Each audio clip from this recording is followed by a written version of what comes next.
Welcome to the program, everyone. My name is Brian Craig, and this is where MAGA comes to talk. Oh, man, we have so much to cover. It's 50 days into Trump's second term, and things are going so well. So we're going to go through a lot of that, talk about the surrender of Canada yesterday, the surrender of Ukraine, and a lot of other things too. And there was a happening with a conservative that I want to talk about as well. We have 15 seconds. We'll be live on the radio. So stand by, people. 10 seconds. Yes.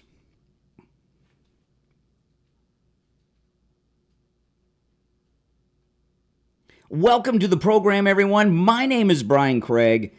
And, of course, you are listening to Florida's longest-running radio show, the Steve Kane Show, on the radio since 1977. We are now 50 days into Trump's second term. Things are almost going like clockwork. Everything's very positive. A lot of winning. You know, I often say I'll never disagree with President Trump. I'll never criticize President Trump. That's true, but there is one thing that I would have to take some issue with President Trump, and that is this sick of winning thing. I do not get sick of winning. It's nice to win. It's exciting to win, and we are winning. We've got so much to cover today. I want to start because we've covered it so much this week. Canada completely caved to President Trump yesterday. And, you know, yesterday morning I was sharing with you the Premier of Ontario, Ford, was threatening to shut the electricity off to Michigan, Minnesota, and the state of New York. And he was putting in a 25% surcharge, which is a tax, on the electricity in those states. That was crazy. President Trump put out a very, very long post on Truth Social about what he was going to do.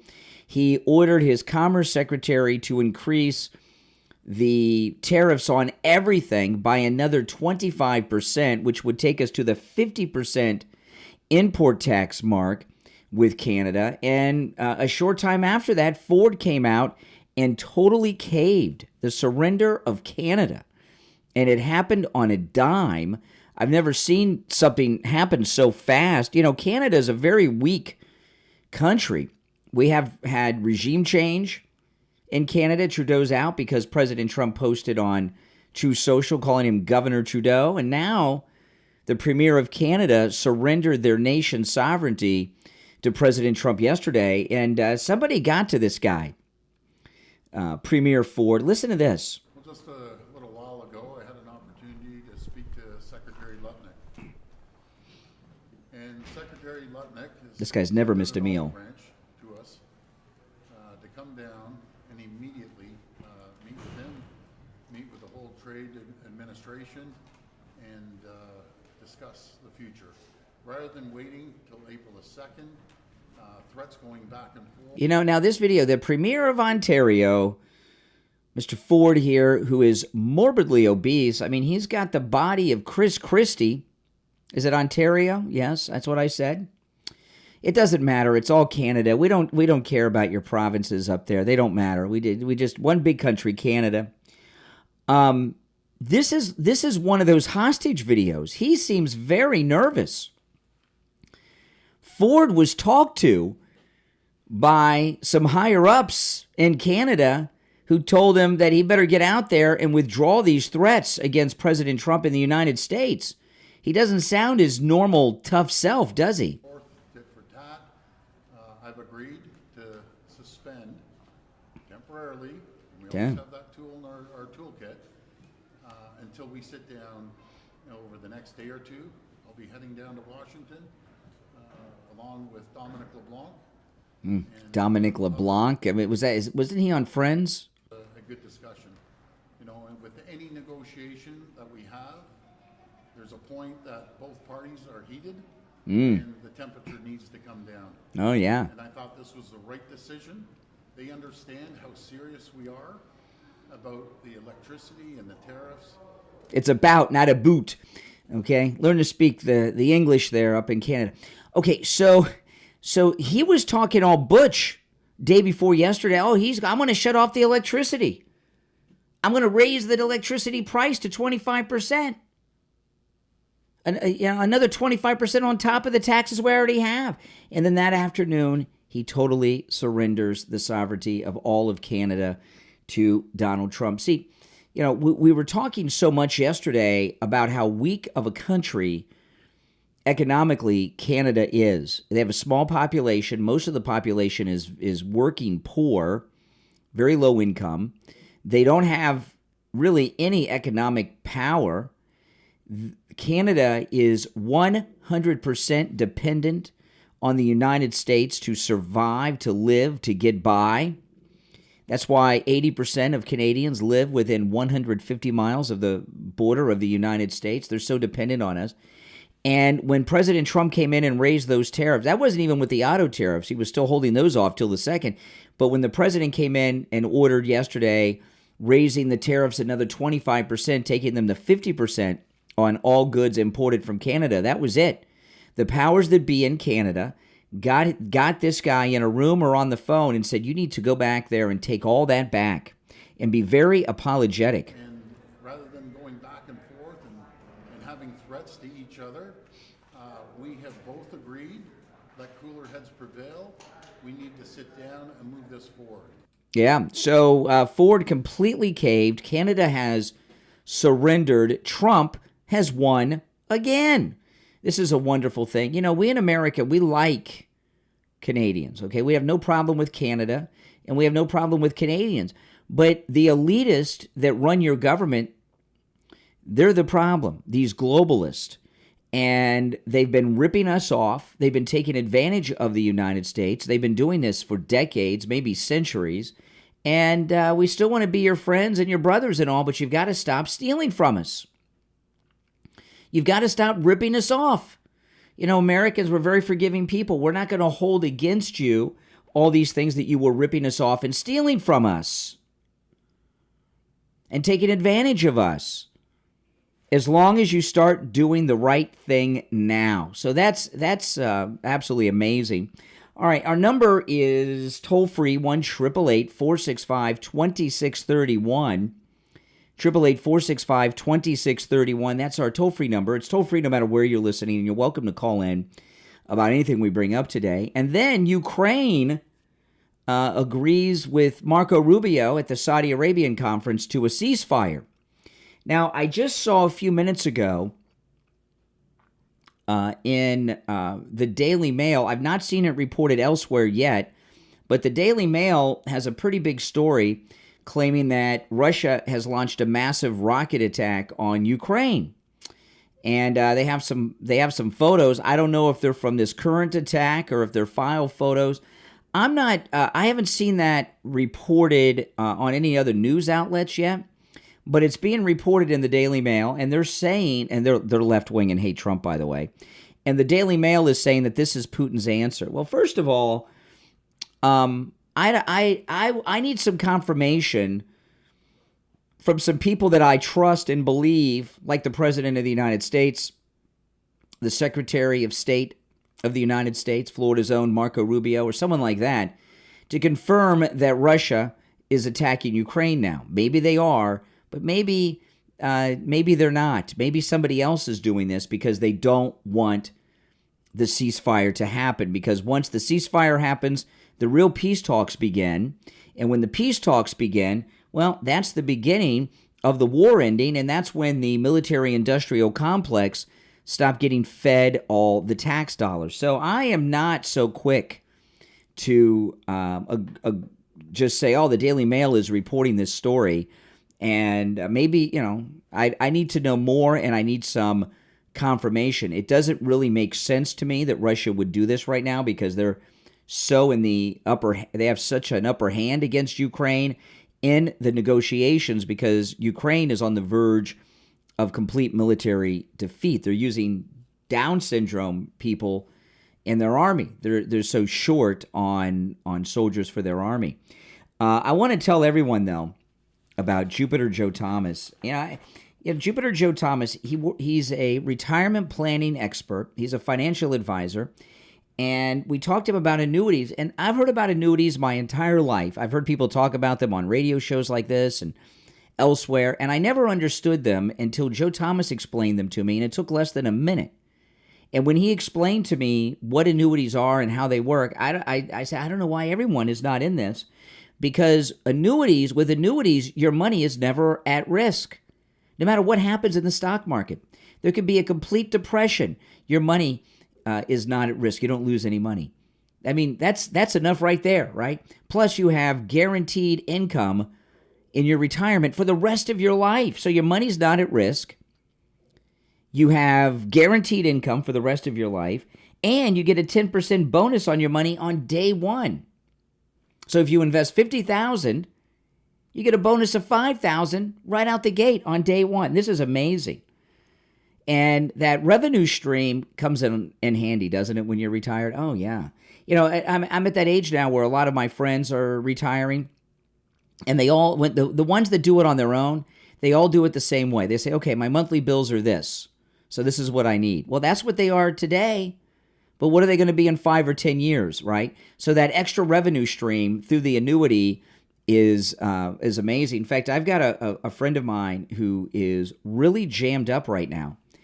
And really jammed up. He's in a lot of trouble, but he has annuities, and that income from the annuities are covering all of his expenses. It's absolutely amazing, and he's so grateful that he has them now. So listen, stop risking your money, turn your money into guaranteed income for the rest of your life, and take advantage of the no-charge consultation that Jupiter Joe Thomas is offering you. His number is 561-743-0999. 561-743-0999. And you can take advantage of that no-charge consultation no matter where you are located. 561-743-0999. And if you miss the number, just go to his website, jupiterjoe.com. That's jupiterjoe.com. And the number's listed right there. Make sure you tell him I sent you. All right, we're going to take our first break of this Wednesday morning and be right back.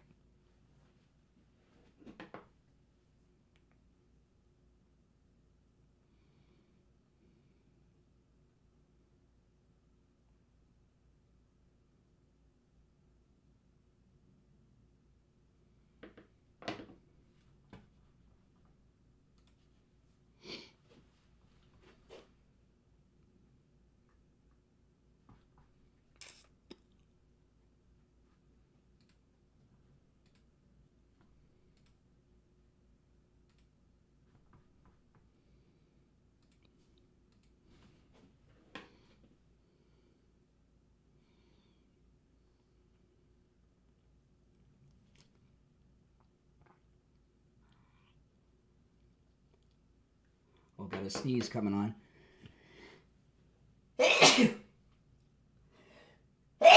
Oh, boy. Thank you. Thank you for the bless-yous.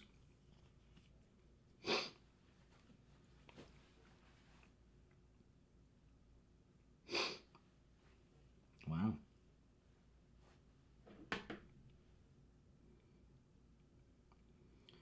Okay, we'll be back in just over 2 minutes. All right, welcome everyone. If you're new, my name is Brian. This is where MAGA comes to talk, and if you'd like to support my program, go to mypillow.com. Use my promo code Kane and load up. Look at these deals, and you can save up to 80%. On orders of $100 or more, you get 2 free standard My Pillows, all with my promo code Kane at checkout, K-A-N-E. And it's free shipping on all orders site-wide. Free shipping. No minimums, no catches. Free shipping on all orders site-wide with my promo code Kane at checkout, K-A-N-E. Now, you don't have to order $100 worth of items, but if you do, you get 2 free My Pillows. Pretty good deal. Absolutely. And every time you use my promo code Kane at checkout, K-A-N-E, you're supporting all my content. The radio show, my podcast, my YouTube channel, all of it. And it's greatly appreciated. Promo code Kane, K-A-N-E, at mypillow.com. We'll be back in about a minute and a half. If you're on hold, hang in there. Yeah, look at these great deals. Less than $10 for these cool pillows. the Mount Rushmore pillow, the American flag pillow, the Statue of Liberty, We the People pillow. These are just great deals. And again, free shipping site-wide with my promo code Kane at checkout, Kane. And yeah, you can use my promo code in the My Store too. Okay, just over a minute, and we will be back live on the air. 50 days of Trump's second term is what we're celebrating today, and it is exciting, isn't it? Absolutely. Less than a minute. Less than a minute.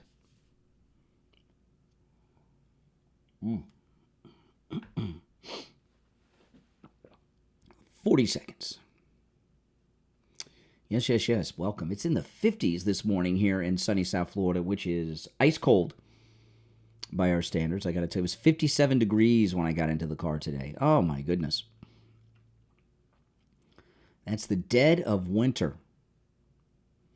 I know, we're wimps in Florida compared to a lot of you guys, but we're not used to the cold weather here in Florida. Okay, so where am I going to get to? I've got a lot to cover. Okay. All right, 10 seconds.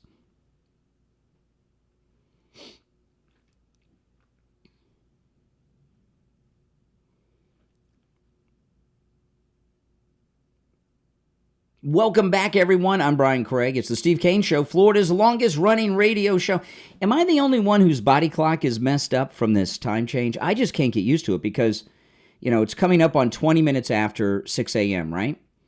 But that's usually 20 after 5. And, the way that I operate, I don't pay attention to when the sun's up and when the sun's down. I go all day, I go all night, and where the sun is and out doesn't really bother me so much. I'm just on this body clock, and it's throwing off my body clock. I'll get used to it in a few weeks, and then by the time I'm really used to it, it'll be time to change the clock. So I don't care what they do with it. Just if they could leave it the same all year long, I'd appreciate it, wouldn't you? Oh, I just can't quite get used to it.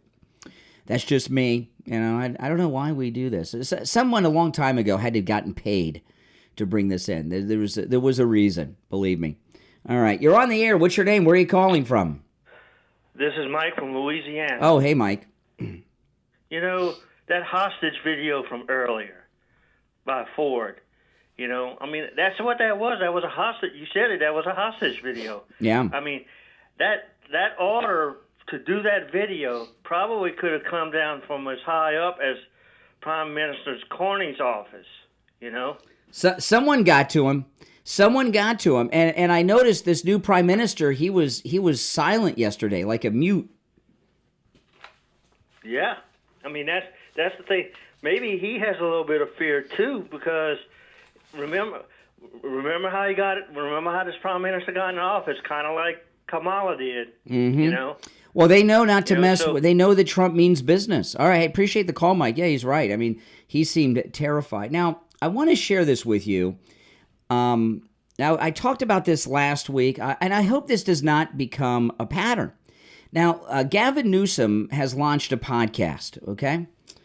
And Michelle Obama is also launching a podcast. And what the Democrats are doing is they're trying to take over podcasting because they think that President Trump was reelected because of podcast. And hey, listen, I'm a big supporter of podcasts. I have one, the Brian Craig Show podcast, which I've had for over a decade, is on all podcast platforms. All right, you should check it out, the Brian Craig Show podcast. And just uploaded a new episode last night. And so I understand the power of podcasts, but Gavin Newsom and Michelle Obama, they're trying to make their way in to this. And Gavin Newsom's running for president. And last week he had Charlie Kirk on, and I wasn't very excited about it. I was very upset with Charlie Kirk, and I like Charlie Kirk, but it was a big mistake. And what Charlie Kirk did, and there's an update, what Charlie Kirk did was send his people to Gavin Newsom. A lot of people like to, it's called collabing, okay? People contact me about collabing sometimes, and I don't do it very often for a number of reasons, but on occasion I'll do a collab if it's, with the right people, but the purpose of collabing, the reason people do collaborations on podcast and online is to try to get their followers to follow you, and they want you on so your followers will follow them. It's a barter thing, really. And Charlie Kirk, I was very upset with him because I felt he was legitimizing Gavin Newsom as a credible person. He's a complete snake. He's trying to pass himself off as a moderate. And then that was on his first show. His first guest on his first show, which was last week, was the great Charlie Kirk. Well, Gavin yesterday dropped his latest episode of his podcast, and his second guest was Michael Savage. I got a couple clips I want to share, and Savage should not have done this. I've got two clips. This is the first one. The second one's the really pathetic of Savage, but here's the first clip. They're talking about, I think this is the clip on immigration. We have a broader problem, which is immigration policy and asylum abuse. The asylum system is broken in the United States of America. You have the power to do something about it in the state, don't you? Well, not directly, and we have no direct border, except for supplementing our support, which we, again, have been doing for years and years and years. So here's a great statement that no one's going to expect from me, where I probably am to the left of you on something with immigration that people don't understand. Yeah. I know of a person who was here 20 years from Mexico. Yeah. He's worked 7 days a week. He's paid taxes. He can't become a citizen. That's wrong. I'm with you. Something's wrong with that. Oh, I didn't realize that Savage was a lib.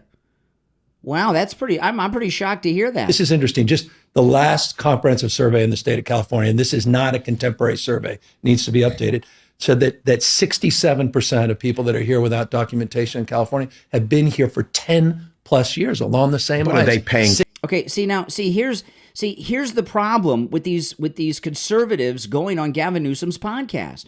Gavin Newsom is establishing himself as a moderate, okay? A moderate. Taxes. And paying taxes. But here's the vast secret majority part of it. Folks. The worker pays taxes, but they have several dependents at home who don't, who live on supplemental income from the state and the federal government.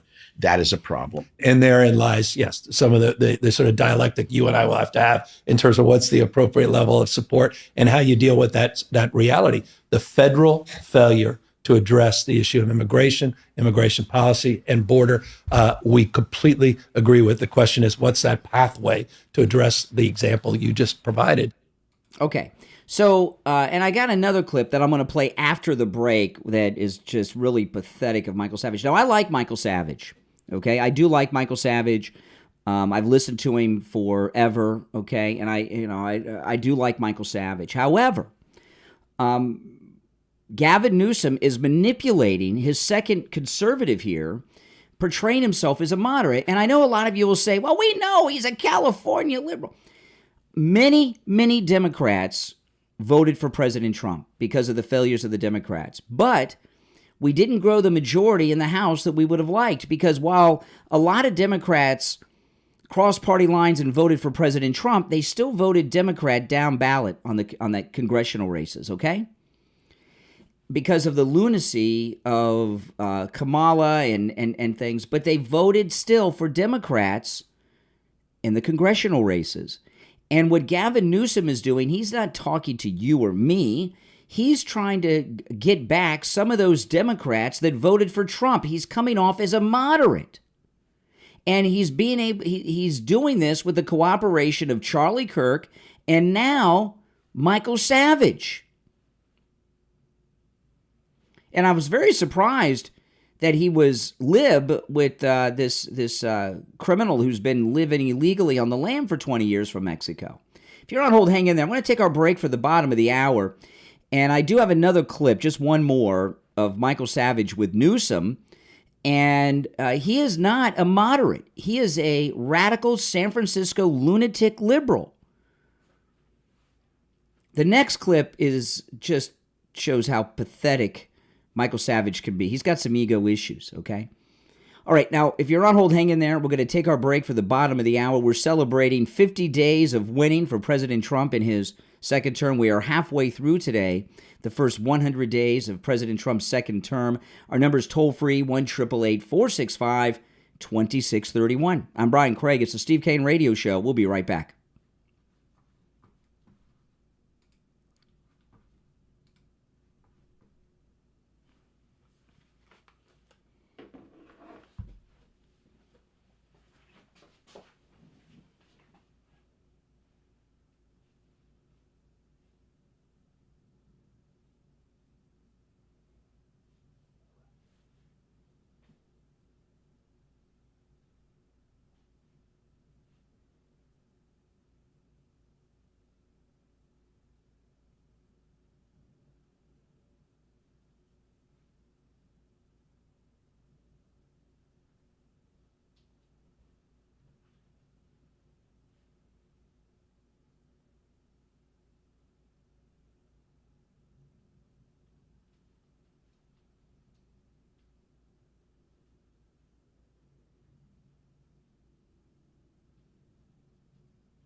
We will be back shortly.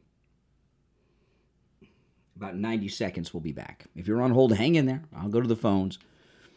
And also have this other clip of Savage from Newsom. I mean, Newsom is such a manipulator.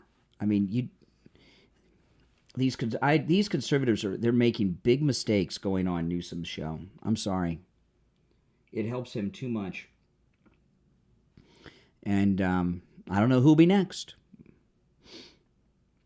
And Savage, the reason he picked Savage is because Savage is from San Francisco, remember? And he was mayor of San Francisco. He lives in California. 1 minute. We'll be back in 1 minute.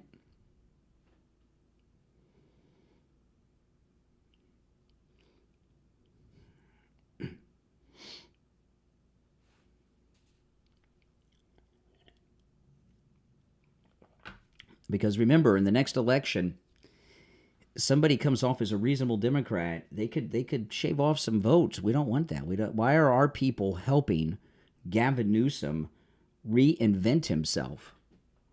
You know what I mean? That's how I view it. All right, 20 seconds. We'll be back.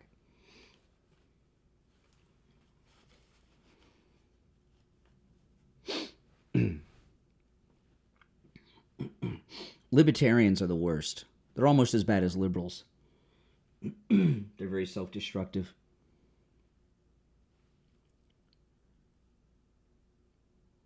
Welcome back, everyone. I'm Brian Craig. It's the Steve Kane Show, Florida's longest running radio show. We are celebrating day 50 of winning.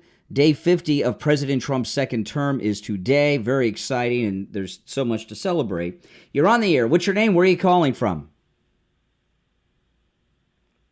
I am Levi Roberts. How's it going? All right. I'm stationed over at Fort Riley. I just had a couple of questions. Yeah, it's first names only, but that's okay. All right, Levi, what's up? Get ready, Mike. Hey, man, how's it going? So first things first. Be ready, Mike. I appreciate the show. Thanks for having me. I'm an independent till the day I die. I believe both parties have both blood on their hands through their own way, but we're all American. We all do things, you know. We all love our country in different ways. Yeah. I just want to know, as a party for independent, what does the independent party have to do to boost themselves in Congress? Because Congress is ran by the left and right. Well, independents are cowards. You're a coward. I'm a coward. That's crazy. Yeah. How am I a coward? Well, why do you think I say that? No, I'm just curious. Why do you think? I have no idea. Because you're not tough enough to take a position. You want to be on both sides as opposed to taking a position. What blood does Trump have on his hands? You said everybody has blood on their hands. What blood is on Trump's hands?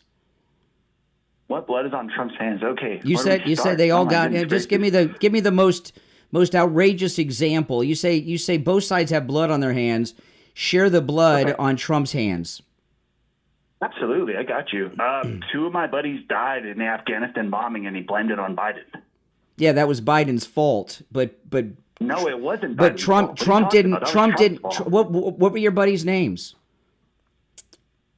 I'm not going to tell you that. Yeah, well, please. That's military information. Military information. That, dude? You can't say you don't know the. Okay, yeah. Yeah.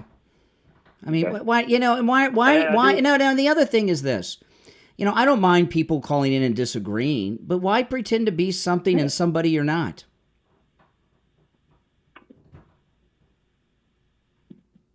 Can you explain more?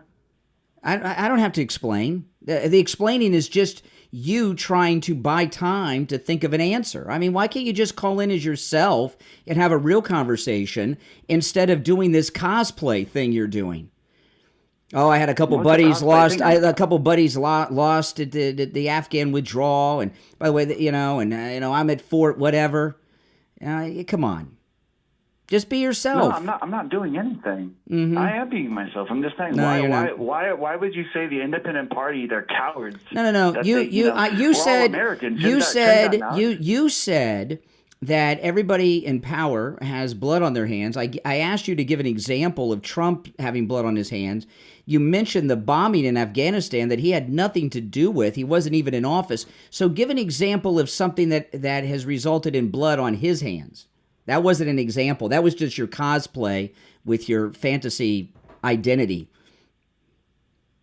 fantasy identity that I am a military member in the military. I don't care what you're a member of. It doesn't matter. You said no. Okay.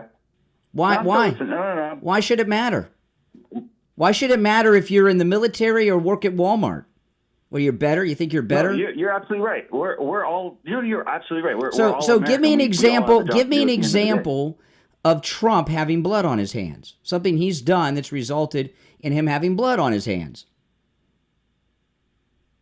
Let's see. What's your rank, by the way? You're absolutely right. No. Hear me out. What's your rank? You're absolutely right. At this time and moment, I have nothing. You got me on that. What's your rank? I didn't say Trump. I said conservatives. What's your MOS? What's your MOS? What's your rank? Hold on, dude. Let me answer. You can't tell me your rank? I could tell you my rank. I'm a freaking sergeant in the Army. An E? What sergeant? Yeah, that's what I thought. All right, take care. Yeah, exactly. Oh, my goodness. Too many pauses. Thinking of answers. Oh, my goodness. All right, let's go. You're on the air. What's your name? Where are you calling from? Vincent Wellington. How's it going, Brian? Hey, Vince. That noise in the background was him Googling. Oh, I'm sure. Yeah, that guy there is a full-on liberal. Nobody stands on the fence that hard to where they can't even tell you why they're independent, why they can't tell you anything at all. They're just going to embellish and he's in the military calling in, criticizing the commander-in-chief, which is a court-martial offense. He tells us he lost 2 buddies at the gate bombing in Afghanistan, but he won't tell us their first names because that's a military secret. It's all over the news, man. Yeah, I'm sorry. Abbey Gate was his dilapidated plan on how to pull out. Yeah. It made us look weak across the whole United States. It did not just make our military look like a bunch of wimps. It made us all look like a bunch of wimps to go pulling out of there with our tail between our legs while our military service members are being bombed and watching people fall off a plane. That guy that called in, if he was any type of military at all, he would really not appreciate Biden in any way. There'd be no way to be an independent at this point. If I was in military service and saw something like that go on, I would immediately give in my papers. Yeah. And tell them I don't have time to talk to people that are cosplaying and have these fantasy identities because their life is so vacuous. Just be yourself. It's okay to be a loser and live with your parents or something, but just admit it. Don't call in with this stolen valor fantasy life of how many tours you did and all this stuff. I mean, my goodness. I'm just appreciative that I was born and bred a conservative in Florida, with my father leading the household the way it's supposed to be, because men like that, their mother has been coaxing them through life, washing their bottom, making sure they have no problems in this world. And that's what you get. You get a milquetoast man that has no values. Yes. Yeah, that's right. That's right. All right, good to talk to you. Take care. So let me finish up with Savage. So I got one more clip of Savage with Newsom. And let me tell you, Newsom is a dangerous guy. He is very smart, okay? He's a liberal lunatic, but he's very smart, and he's an incredible manipulator. He manipulated Charlie Kirk. Now he's done it to Savage. And what he's attempting to do is manipulate Democrats who voted for Trump to vote for him next time around and not JD or whoever our nominee is. And he's got these conservatives lined up to do it, to help him.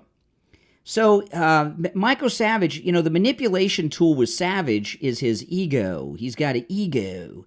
And the reason Michael Savage came on was so he could brag. Listen, I only have this one more clip I'm going to play. This is Michael Savage yesterday with Gavin Newsom on the Gavin Newsom podcast. Gavin, I pay 16% in state taxes. You pay, you need a better accountant because it's 13.3%. But there's a millionaire's tax on top of it. Well, Okay, did you hear that? So the whole reason Michael Savage did this is so that he could say that he's a millionaire. Oh my goodness. He just went, and Gavin Newsom, who is a master manipulator, knows how pathetically insecure Michael Savage is. So that's how we got him in.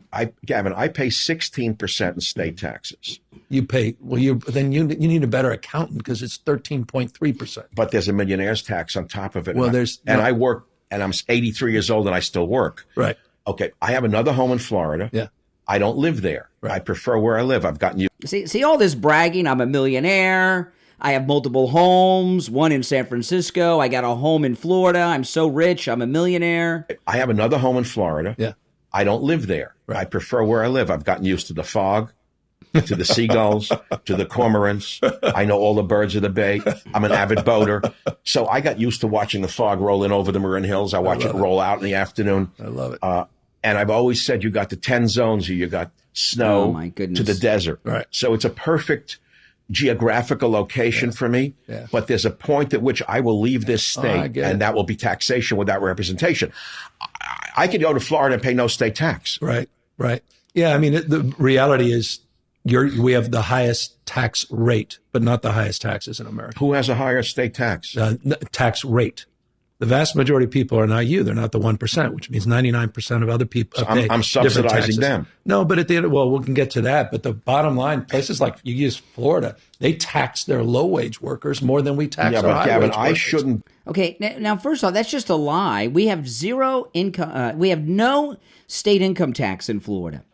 Not only do we not have a state income tax, it's in the Florida state constitution forbids an income tax in the state of Florida. The people I'm pay different subsidizing taxes. them. No, but at the end, we can get to that. But the bottom line, places like you use Florida, they tax their low-wage workers more than we tax Yeah, our but high-wage Gavin, workers. I shouldn't be punished for succeeding.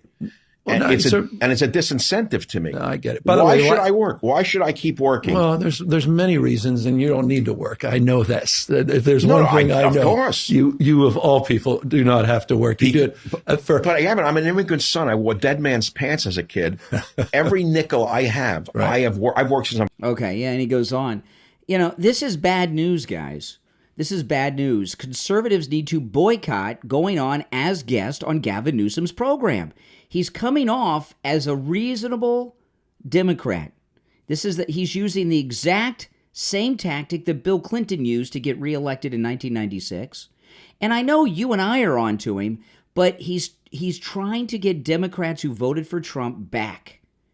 And you know what? He might get some of them if conservatives keep doing this. Who's going to be on there next? Andrew Tate, Dave Rubin, Ben Shapiro? These people are nuts. They're helping a Democrat reinvent himself. Oh, my goodness. All right. We'll take our last break of the first hour. If you're on hold, hang in there. Our number is toll-free, 1-888-465-2631, 888-465-2631. My name is Brian Craig. This is the Steve Kane Radio Show. We'll be right back.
We'll be back in less than 2 minutes.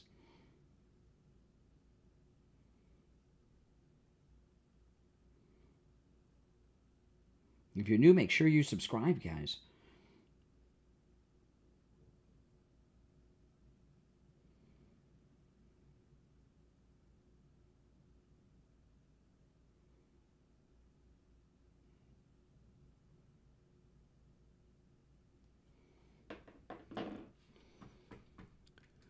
All right, we'll be back in just over a minute. I'll go back to the phones. We got a lot more to talk about, too. Welcome. If you're new, make sure you subscribe. If you're already subbed, please like and share the video if you don't mind. The show's flying by. Oh, my goodness. We're almost through the first hour already. I don't know where the time goes sometimes.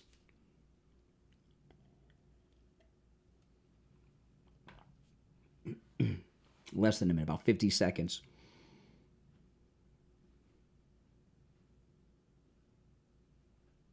Two and two, yes. All right, 30 seconds.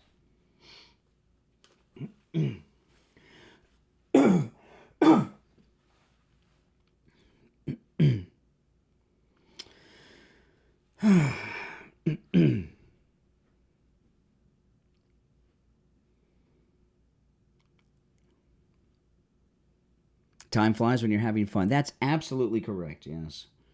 Do you guys agree with me about these conservatives going on Newsom or not? Yes or no? Welcome back, everyone. I'm Brian Craig. It's the Steve Kane Show. Callers on hold, stand by. I'd like to hear your thoughts. Am I being too hard on these conservatives going on Gavin Newsom's program, or are these conservatives helping Gavin Newsom reintroduce himself and reinvent himself? All right, I'd like to hear your thoughts on that. I could be too hard on him, but I don't think so. You're on the air. What's your name? Where are you calling from? You're on the air. Once. Brian? Oh, you just made it. Yep. Go ahead. You're on the air. Oh, boy. Brian? Yes. Oh, my goodness. Yes. Oh, my goodness. It's like, unbelievable. So today, if you're on hold, hang in there. Today is day 50 of Trump's second term, and it's just filled with winning. And the Trump administration has put out a list of 50 wins in 50 days. I'll go through some of it as the show goes on.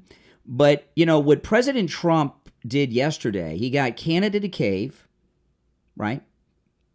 Ford dropped the tariffs. He got Ukraine to agree to a ceasefire. And then what he did with Elon, buying for cash with no discount, that Tesla yesterday was huge too. You know, what's been going on with Tesla is insane. Liberals have been attacking, literally, physically attacking people on the roads driving Teslas. They've been vandalizing Teslas in car lots. And President Trump said he's going to label those people domestic terrorists, because it is. It's political terrorism attacking these Teslas, what they're doing. But he bought one yesterday, and I've never seen a president do something like that before. Oh, by the way, egg prices have dropped. You liberals out there know that you're not going to hear the talking points about the egg prices, because the egg prices have dropped. Gas prices have dropped to 2021 levels. So, yeah. So gas has dropped. Egg prices have dropped. Canada surrendered yesterday on the threats on electricity. Ukraine caved on the ceasefire. I mean, things are just going so well. But this buying of the Tesla yesterday, I've never seen a president do something like this. Usually what presidents do is they'll go to the car plant, they'll go to the factory, and they'll take a picture on the assembly line with the car. Okay. They may go to a car dealership and take a picture with the car, do some video and talk about it and sit in it. But have you ever seen a president buy a brand new car for cash before? And it's a car that he'll never be able to drive, because presidents can't drive cars like that. They can't really drive. That was amazing. And he did it for a couple reasons. One, for his friend, but also to help the industry. Elon Musk is investing in America too. He wanted to help his friend. This is the second Tesla he bought, because Kai Trump has a Cybertruck that he bought for her. And my wife and I, we recently bought a new car. If we had not bought our car recently, I may have gone out and gotten a Tesla yesterday. After seeing Trump buy one, I don't know if I would have, but I might have. I've never driven a Tesla. I'd have to drive it first to see what it's like. But that was an amazing thing he did yesterday. He spent his own money and actually bought a car that he'll never be able to drive. I mean, that's amazing. And they were asking him, how are you going to pay for it? He says, a check. And he said, no discounts. He said, Elon would give me a discount, but I'm not taking it because you all would say I got a discount. All right, let's try this again. You're on the air. What's your name? Where are you calling from? Good morning, Brian. This is Bill from Sanford. Hey, Bill, what's on your mind? Well, I want to talk about Michael Savage, but first I want to compliment you. Nobody's better than weeding out the liars than you. You had more questions about military than this guy that probably never was in the military. That was great. As to Michael Savage, he said he had a friend that he's known for 20 years, pays taxes. What has Michael Savage done to help him become a citizen 20 years ago? I don't know. He had connections. He had money. Yeah. He could have crossed the border 20 years ago, come back, get him a visa, or come in the country legally. Well, with Michael Savage, I haven't listened to Michael Savage in a long, long time, and I was never I like Michael Savage, and I have listened to his show. I do too. I have not listened in a long time, and I was never a nightly listener. Okay. However, he, for years, I say, you hear me, there's some taglines, right? The Steve Kane Show was the longest running radio show in the state of Florida. You hear that? With everything I do, I'll say my YouTube channel, my podcast, this is where MAGA comes to talk. You hear that a lot from me. Those are kind of like my taglines, kind of like my branding, right? Michael Savage, and this will sound familiar. His branding was borders, language, culture, right? Borders, language, culture. That was kind of like his tagline.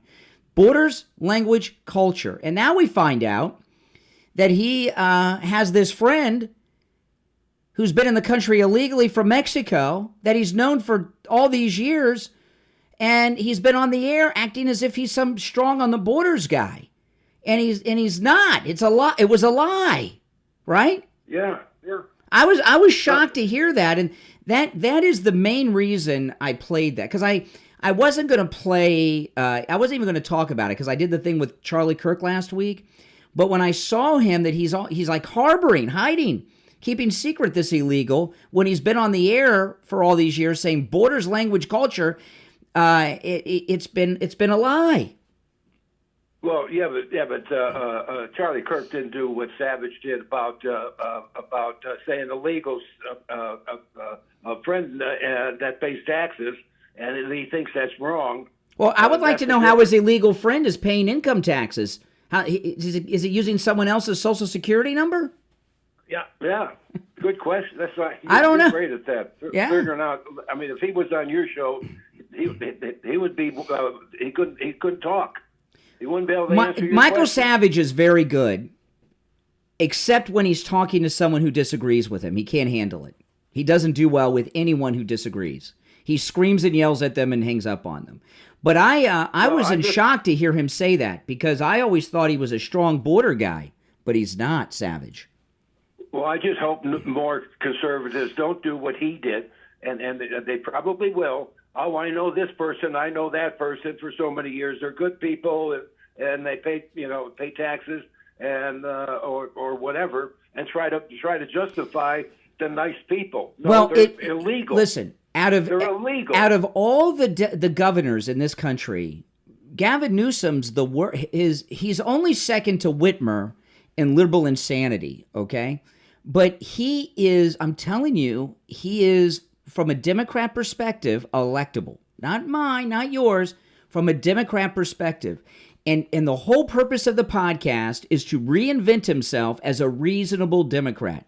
A reasonable Democrat. He's sitting around, and last week with Charlie Kirk, he changed his thing on the trans sports thing. Charlie Kirk walked right into that and was manipulated. And now he's basically got the endorsement of Michael Savage by not only going on the show, but having agreement on Dreamers. Yeah. You're right about Newsom. He's going to do it. I hope he doesn't, but he's on his way of doing it. Yeah, and I'm telling you, they're going to be lined up. You know, there's a lot of these clout chasers, like the Hodge twins had Andrew Tate on the other day, right? Why are people obsessed with Andrew Tate? The reason they have him on is because he's got a large following online. So it's clout chasing. They want to have him on to try to get some of his followers to follow them. That's why all these people are doing it. Same thing with Gavin Newsom and these two conservatives that were manipulated by. And it really shows you how a conniving, sophisticated manipulator Gavin Newsom is. He manipulated Charlie Kirk, who's very good and savage. I would like to see the ratings on the Democrats that he has on the show against Kirk and. Well, he hasn't had any yet, and I don't think he plans on it. I got to run, but I appreciate the call. I want to tell you guys about the free doorbell camera offer from Slomin's. Take advantage of this, guys. Oh man, you know it's really an amazing thing to have. You get a notification on your cell phone whenever there's movement at your door. I have it. I love it. And no matter where you are, if you're indisposed in the bathroom or at the mall, at the grocery store, or on our cruise, you get a notification and you can, boom, pick it up. A lot of times you guys on the cruise, you'll see me. I'm in my phone sometimes. I'm getting a notification that there's movement at my door, and I'm saying, who's at my house? While I'm in the Virgin Islands. And you can see it right there. And you can get a doorbell camera that connects to your cell phone for free with the installation of your Slomin Shield. Slomin's is also going to give you a free customized home security system and professional installation when you use their low-cost central station monitoring. You get an LED touchscreen, a motion detector, 10 contacts, a lifetime warranty, and a backup battery. Plus, you'll receive a free doorbell camera with the installation of your Slomin Shield. Give them a call. The number is so easy to remember, 1-800-ALARM-ME. 1-800-ALARM-ME. That's 1-800-ALARM-ME. You're on the air. What's your name? Where are you calling from? Hey, Brian. Good morning. It's Mike from Houston. How are you? Hey, Mike. What's up? Hey, so about the so-called independent who called in a little while ago. Yes. One of the things that gets me is people, and it's usually Democrats, who blame anything that happens during a Republican administration on the sitting president. So in this case, you know, they would blame, you know, President Trump for something that happened on President Trump's watch. Okay, that's fine. But when it's an embarrassing event that happens during a Democrat administration's watch, like the Abbey bombing, then the causal burden falls on the previous administration. You know, it's never their fault. Mm-hmm. Okay. So that kind of disingenuousness and flip-flopping is just, it always just blows my mind. And the other thing I wanted to say was about Michael Savage's and Charlie Kirk's appearances on the Gavin Newsom podcast. You're right. Whether they know it or not, they're helping rehabilitate that lying weasel and helping him look like a moderate. Ego is very dangerous in this business. You know, this may be hard to believe for some people, but Steve tells me that I have like counter ego. I don't let myself get manipulated by these types of people. And these two were very easily manipulated. Listen, I'm looking at the clock and I'm out of time for the hour, but you made some good points. Thanks for calling. All right. If you're on hold, hang in there. 1 hour down, 2 to go. It's the Steve Kane Show. My name is Brian Craig. Back right after our top of the hour break.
All right, we'll be back in about 90 seconds. Welcome. If you're new, my name is Brian. This is where MAGA comes to talk.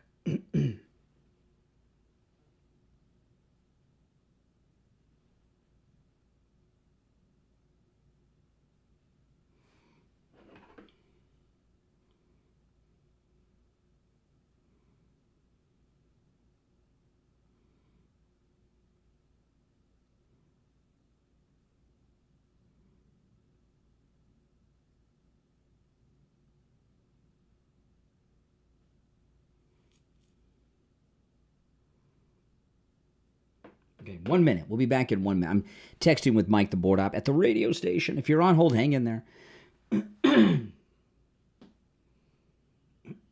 1 minute. We'll be back on the dot.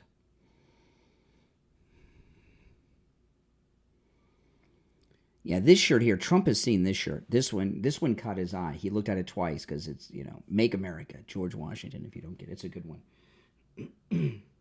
I've got 2 of these. It's a cool shirt. Can't make it great again. He actually had to make it first.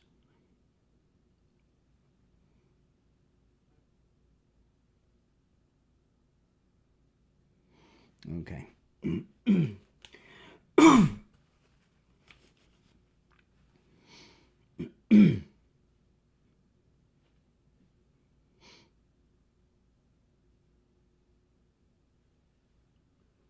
10 seconds.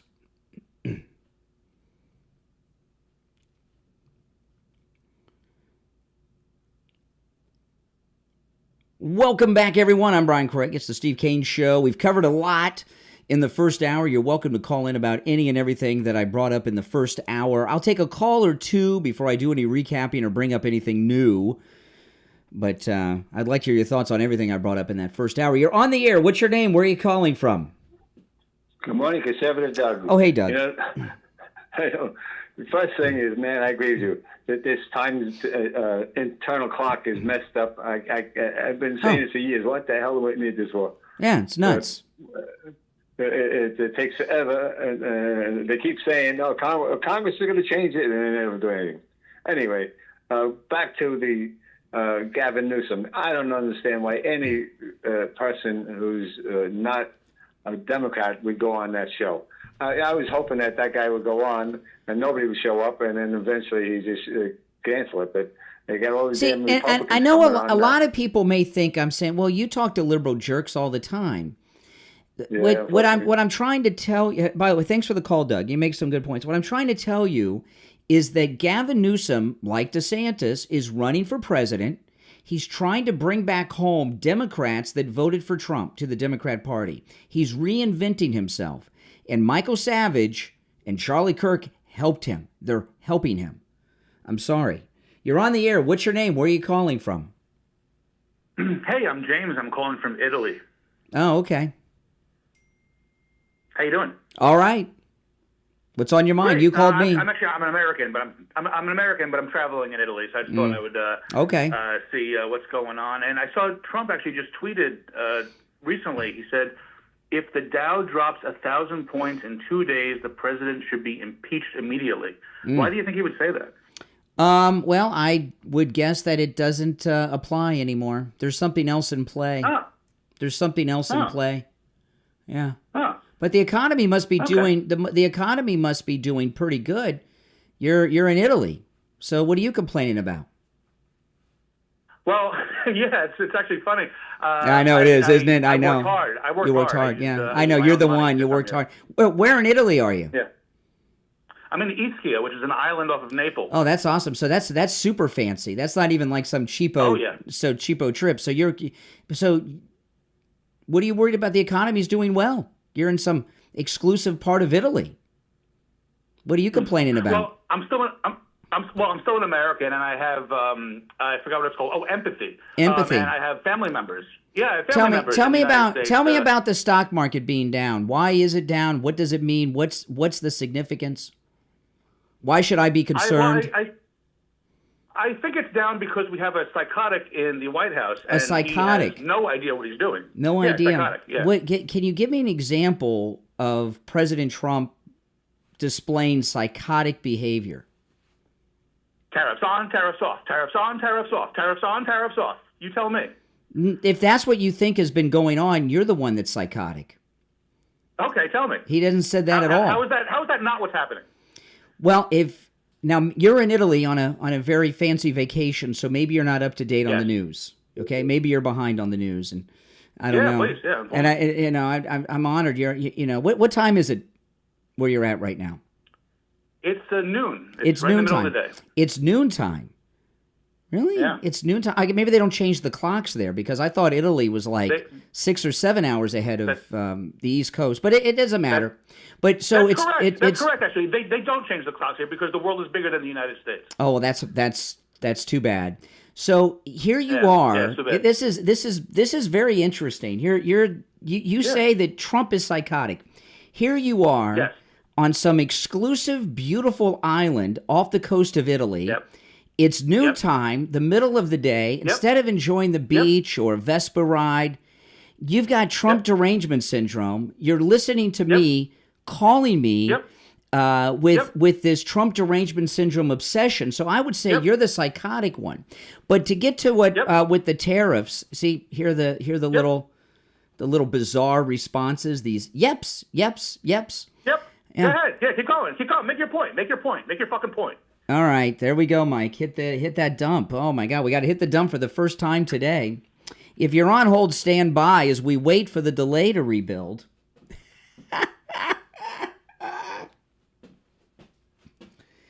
Oh my goodness.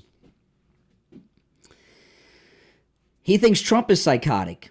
Well, I will tell you this. When he's talking about psychopaths, at least he's talking about something that he has a personal expertise in. But I will respond to what he said. I was going to respond to this to him, but since he lost his cool, I'll have to do it without him.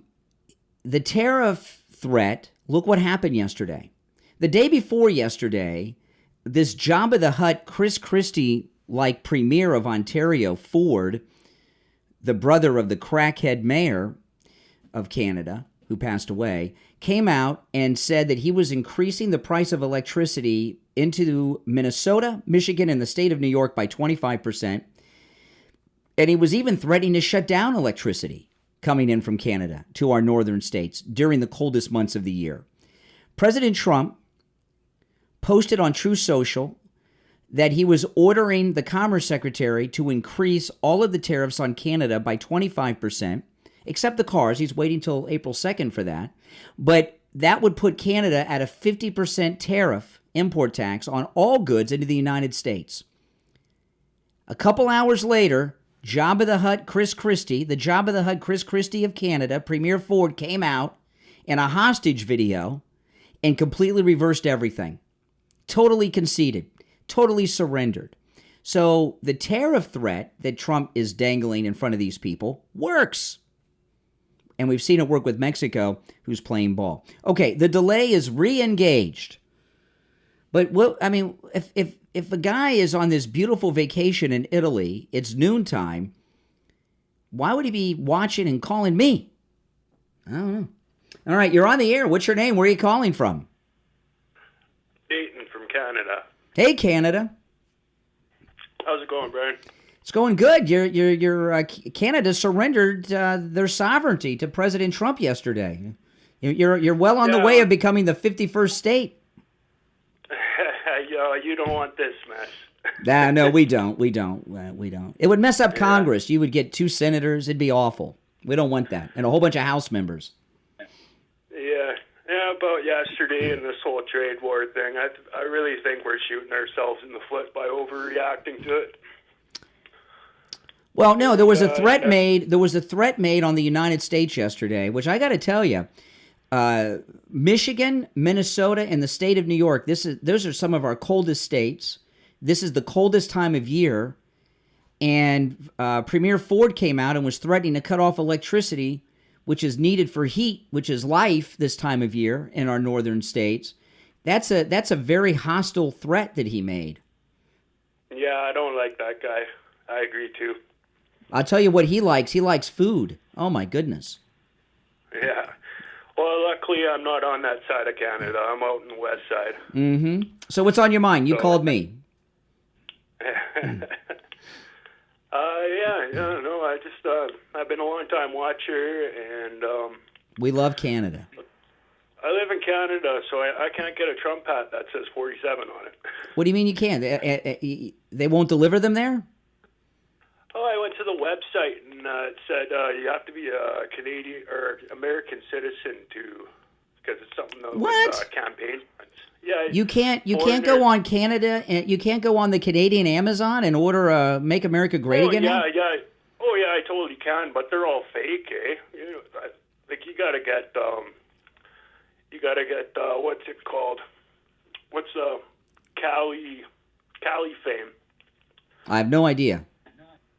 Cali fame. Look on your hat, the tag underneath there. Oh, okay. I don't know. Okay. If it's an official campaign hat, it'll say Cali fame on it. Oh, okay. All right. Yeah. But yeah, no, if Canadians, if our country really wanted to be assholes, we could just... All right, there we go again, Mike. Gotta hit the dump button again. That's twice in a row. Oh, my goodness. Oh, we're on a roll, Mike. Maybe we'll hit a record today. Most dumps in a show. Oh my goodness. You know, we use the dump button. For those that don't know, okay, what that means, let's let me explain. Then we'll take a break. There's a whole bunch of words, and there's more than 7 of them that you can't say on the radio. So we're on a delay, and how long the delay is varies based on where you're listening to us. Okay, but when someone says those words, we hit the dump button, which cuts out what they said, so it doesn't go over the radio. That's what the dump button is and the delay. And we use it more than any other show. The only show that may have come as close to ours on the radio of using the dump button as much may be Howard Stern. And I'll tell you something. This is very, very true. Remember I had to go to Dr. Appleton for arthritis in my finger? This is not a joke. This is serious. It's in the finger that I use for the dump button. And every radio studio that I've worked at all these decades, I've always had the delay where the dump button is on my right. So I could just reach over and, hang up on the caller and hit the dump button. And I've done it so many times over the years, it gave me arthritis in that finger. It's my index finger on my right hand, and I didn't have arthritis in any of my other fingers, just that one finger. And it's from using the dump button all these years. Isn't that crazy? That's how much we used it. I'm not kidding. So maybe these guys got their revenge on me, but I don't have arthritis anymore thanks to Dr. Appleton. He rid me of my arthritis pain in my finger, and the dump button is not painful to use anymore. It was getting pretty bad. Hey, well, I might as well give Dr. Appleton's number out. His laser wave pain treatment rid me of my arthritis pain. It really hurt. In fact, it was hurting so bad, I was starting to use my middle finger for the dump button before Dr. Appleton rid me of my arthritis pain in my finger. Let me give you Dr. Appleton's number. 954-973-0710. 954-973-0710. And online, AppletonCairo.com. Give them a call. Say bye-bye to your pain, too. All right, if you're on hold, hang in there. The delay is re-engaged. We'll take our first break of the second hour and be right back.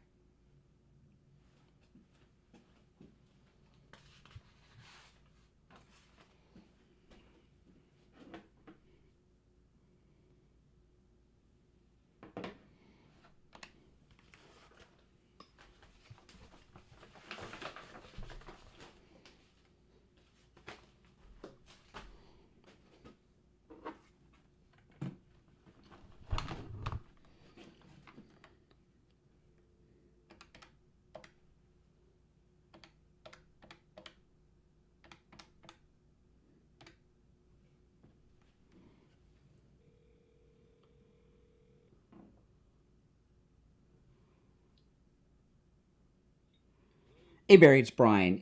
I'm gonna put you on hold, but it's gonna be a couple minutes. Okay, hold on.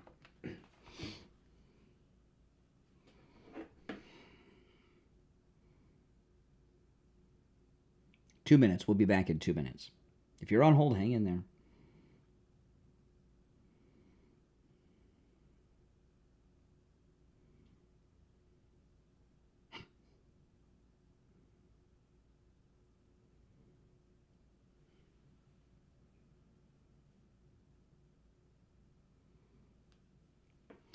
90 seconds. Yeah, he said if it's an official hat, it's Cali Fame. It says right there, Cali Frame Headwear.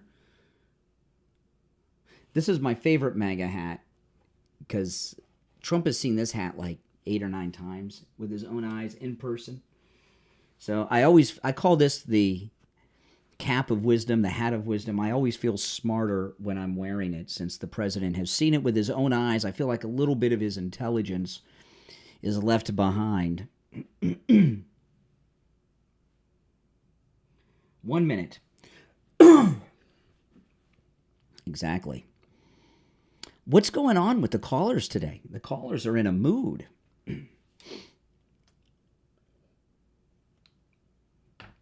It's like the episode of Star Trek Spock's Brain, The Givers of Pain and Delight. You know, they put that thing on McCoy's head, and he could do that operation to put Spock's brain back in his head. 30 seconds. Now, the callers are unhinged. There's no doubt about it. That guy was in Italy, by the way.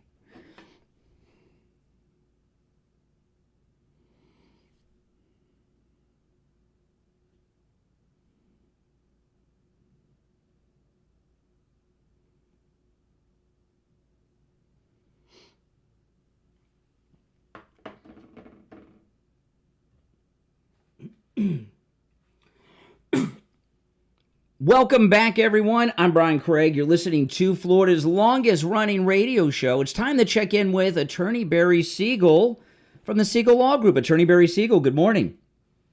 Good morning. How are you today? I'm great. What do you have for us this morning?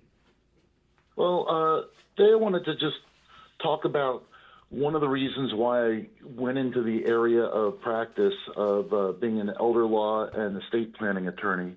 And it has to do with a situation that happened in my own family with my grandmother who, when I was a college student, she was in a nursing home here in South Florida, and she was already widowed, and she had, of course, many health issues.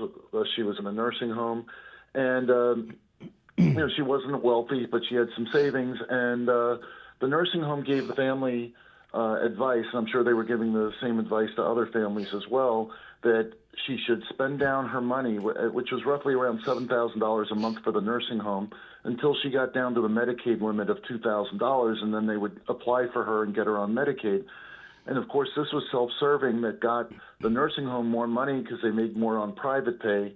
And had my grandmother known that there was something called elder law, she could have preserved her assets and not had to spend down her assets, and then not have been, at least perhaps felt like a financial burden or felt insecure financially, and even would have been able to give a small inheritance to her son and daughter, which, not for them, but for her own, desire to do that. So she lost out on all of those things because of the wrong advice, and that's what really motivated me to go into this area, to make sure that people knew that this kind of planning was available. You don't have to go broke. You don't have to spend down your assets if you or your spouse become ill. And that's what we help people do at the Siegel Law Group, is that we help people prepare so that they don't have to go broke in their senior and retirement years. Yeah, and sadly, that still happens every day, and it doesn't have to. Nursing home and at-home care is how much is nursing and at-home care costing these days in Florida, Barry? Well, I mean, nursing homes, you could easily look at $10,000 to $15,000 a month. Wow. I've seen some even higher. I mean, that's crazy. And then assisted living facilities, I see them roughly around $5,000, $6,000, $7,000, $8,000 a month, depending on the level of care. That's crazy. And then home care, you're typically looking at $25 to $35 an hour. So, I mean, somebody could easily spend $5,000 or $6,000 a month if they're just getting 40 hours of care. That's crazy. Each week. Who can afford that? I mean, even if you can't afford it, why? I mean, why would you want to do that? And I see people make all kinds of very sad decisions, selling their home for the money. People, sometimes they get reverse mortgages for that and all that stuff. Call the Siegel Law Group. It's a no-charge consultation with the Siegel Law Group. If you mention you heard Attorney Barry Siegel on the program, the number's toll-free, 855-FLA-3782. 855-FLA-3782. And online, SiegelLawGroup.com. All right, Barry, we'll talk later in the week. All right, thanks, Brian. All right, take care. Give him a call, guys. Now, I'll tell you, I'm going to go back to the phones. But, have you noticed the calls have been very strange today on the program? Very strange. A lot of Trump derangement syndrome going on. And maybe it has something to do with 50 days of success in the second term of our favorite president, Donald Trump. I don't know, but got to keep that finger right next to the dump button at all times today, because something has triggered Trump derangement syndrome. Maybe, today Elon Musk is launching a rocket right here from the great state of Florida to rescue the stranded astronauts who are going to come back to a hero's welcome. There's all kinds of great things happening, and these are all triggers for Trump derangement syndrome. You're on the air. What's your name? Where are you calling from? Why did Trump lie about Elon Musk not working for Doge on an affidavit? I don't know that that's true. Why did he lie? I don't know that that's true. Affidavit. I don't know that that's true. He lied. Okay, so what do you want to do about it? Google it. I can Google it. Okay, all right. You're on the air. What's your name? Where are you calling from? See, the Trump derangement. You're on the air. What's your name? Where are you calling from? Hi, good morning, Brian. Chris from Pompano. Hey, Chris. Oh, my goodness. Our calls are really, in outer space today. Oh, my goodness. No, but I love it, though. I mean, you handle them well. And oh, yeah. And it's funny, I came across one myself. But, yeah, Mr. Newsom, I mean, we all know that he wants to be a player, and he has his sights set on the White House. And he was part of the machine that was running the show in place of Harris and Biden. And, I remember when they found out that one time that he was doing things that Harris should be doing. But that's why they picked her, so that, she would accept her position and turn a blind eye, and while they run circles around her. Exactly. But he was pissed when they had just placed the nomination in her hands. But, Savage has the ego. We know that. And you're right. This guy, he's trying to... Hell, he's campaigning. What can you say? He's campaigning. I'm not saying he shouldn't run. I think he's a lunatic. But what he is, let me tell you why he's so frightening. Charlie Kirk and Michael Savage are not stupid people, and he manipulated these guys to go on the show and help him, and they don't even know it. If they heard me talking about it, they would think I was a jerk. But they don't even know they were manipulated. The Charlie Kirk one was really bad because Michael Savage isn't so much a player anymore like Charlie Kirk, but Charlie Kirk gave him an out on the transgendered sports thing last week. Amazing. No, he has a plan, and you're right. Manipulation is, hey, he's good at it. But it'll all come out. He's got the presidents that become the people that become presidents, the politicians that become presidents can manipulate and are charming, even with people that don't like them. I met Bill Clinton a couple times. Once when he was president, and that guy's charming as heck. And I'm sure Obama's the same way. And you may say, I don't like him. These guys, the ones that make it to the White House, for the most part, there's some exceptions. Biden doesn't count for a bunch of reasons. They're charming. That's why Hillary didn't make it. That's why Kamala didn't make it. You got to be charming and be able to manipulate people sometimes. And it's bad. He is a very dangerous man. 100%. No, you're right. Bill Clinton, like you said, was one of the best. But then, of course, he went in there and did what he did. But yeah, this guy Newsom, we don't need him. But the Democrat Party's wide open. I mean, who else do they have? I mean, I think someone will sneak in there towards the end. But listen, none of them is going to beat who the Republicans. Well, you never know. So, hey, listen, it's a long way off, and all these things. I hope not, but these things are unknown. And the Democrats are going to run somebody, and we don't need our people helping them.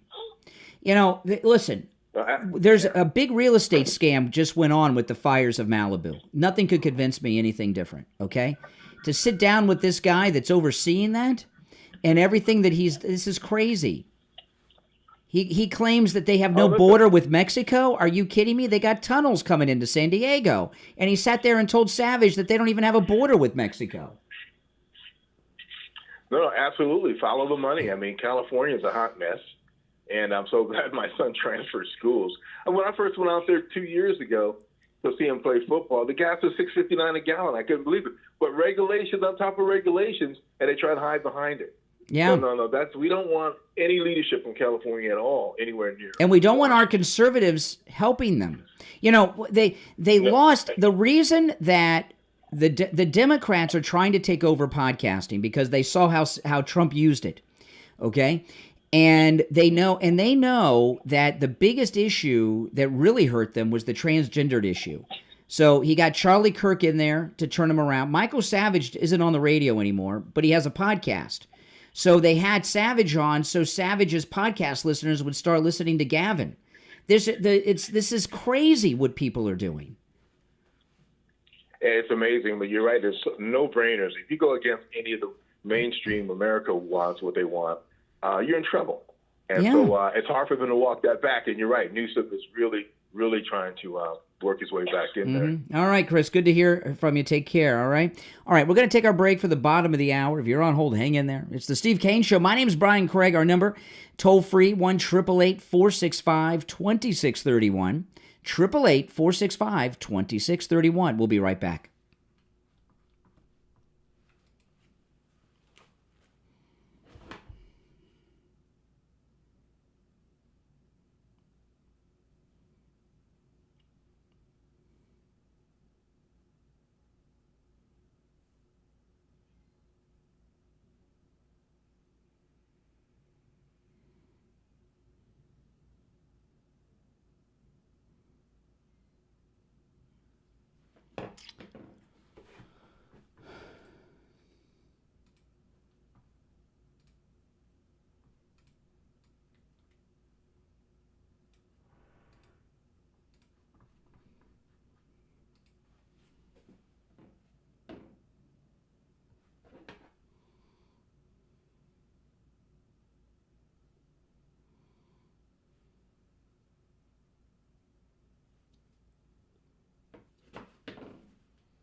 All right, we will be back in about 90 seconds.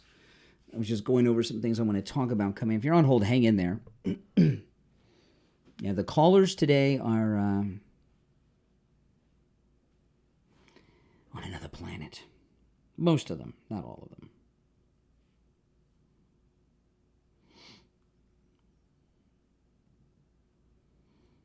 Hmm.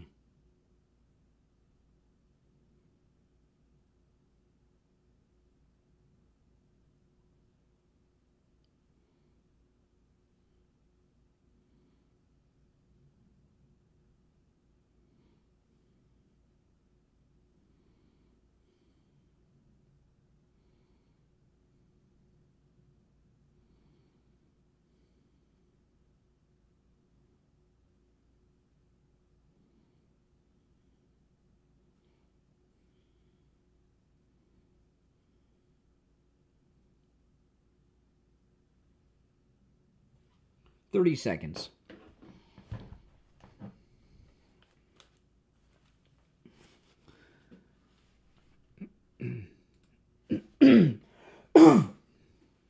All right, stand by, everyone. We are over the halfway mark already. Where has the show gone?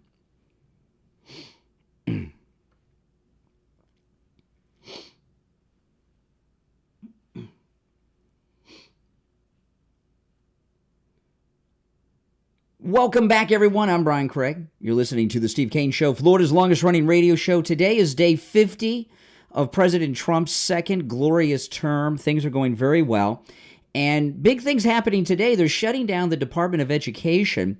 This is a liberal lunatic woman who very upset about this and took to social media. Listen. Good morning. It's Monday. I have a question for those that have voted for this administration. Did you vote for the Department of Education to be taken out? Yeah. I'll play more. You might want to stay by on the dump button because I did listen to this. I'm pretty sure that it's clean, but you never know.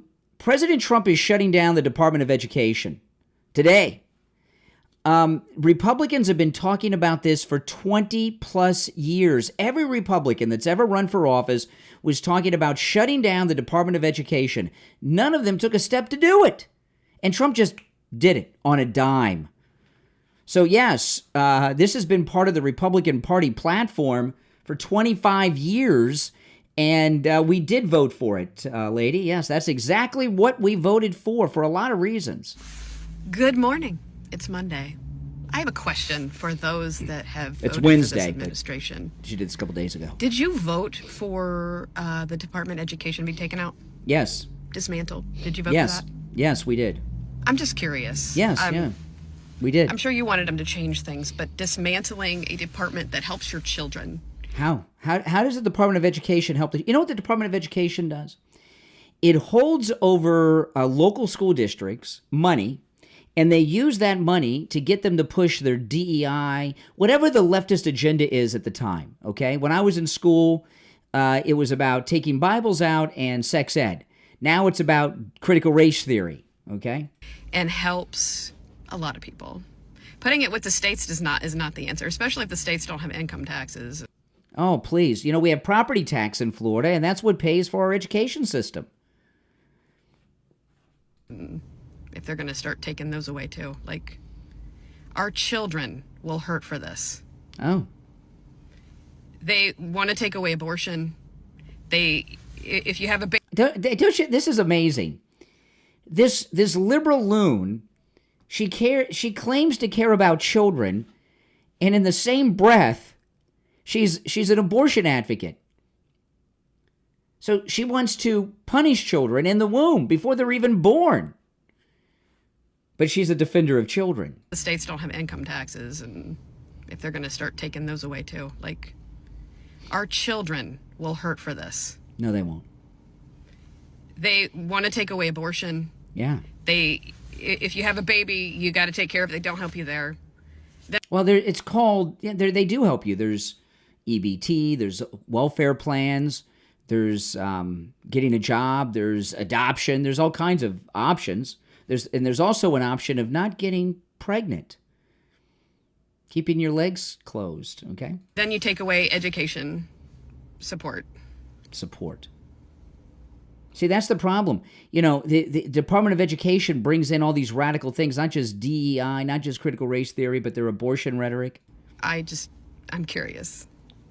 What's your mastermind thought plan? And I wonder, if it's good as his, then, whatever. Have a great day. Yeah, we will. We'll have a great day. And the Department of Education has been it's been on the wish list of things for Republicans for since the Reagan era, people were talking about this. And it was one of those things that we never thought was possible. Just like overturning Roe v. Wade. Who would have thought that Roe v. Wade, overturning it would actually be possible? Trump overturned Roe v. Wade and the Department of Education. Now, here's our education secretary who's overseeing the dismantling of her own department. This is awesome. Secretary McMahon. This is on Laura Ingraham last night. So reports today said that the buildings were going to be closed for security reasons. What does that mean? Well, I mean, it means triggered liberals. Triggered liberals who start going nuts when their department is dismantled. So reports today said that the buildings were going to be closed for security reasons. What does that mean? Well, when people left today and they got their notification to take their laptops and their phones home with them, and we didn't want part of the people who were being permanently let go and those who are remaining to some of them show up to work tomorrow morning. That's standard corporate practice. So practice. It's just standard corporate practice that we just locked the doors and said for those that are coming back, we'll know that they'll be coming back on Thursday morning. Were people given a chance to take any personal effects? They were told that they will be allowed to come back. We would arrange for them to come back and take their personal effects with them and to say goodbye to some folks too. Okay.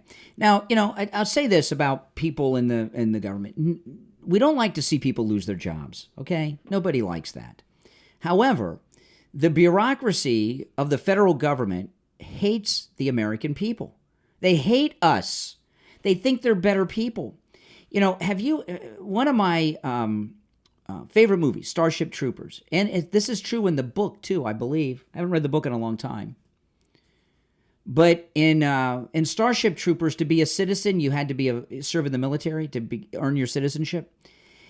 The people that work in the bureaucracy of the federal government, the Department of Education, the Department of this, the Department of that, they think they're the only true citizens of this country, that the rest of us are not citizens, that they've answered a higher calling, President Kennedy's call to public service, and they hate us, they're nasty to us, they're rude to us, they abuse you when you go to their agency. So while we don't like to see anyone lose their job, these things just have to be done. The bureaucracy is out of control. The Department of Education, it's like USAID. Did you see USAID? They sent out an email telling people to use burn bags and burn documents at USAID when they leave. Burn bags. The only time I've ever heard of burn bags are like in the CIA. Why are there burn bags at USAID? Is it standard practice to have burn bags in government agencies that are not involved with the military or the intelligence agencies? This is nuts what's going on. But you know what? It all has to be done. All right, let's go. You're on the air. What's your name? Where are you calling from? You're on the air. What's your name? Where are you calling from? Hello? Yeah, go ahead. Mask lady? Oh, hey, Louise. Hi. I want somebody to clarify this for me about the Department of Education and so on. My son tells me, Mom, in front of Publix, they're begging for money, for uniforms, etc.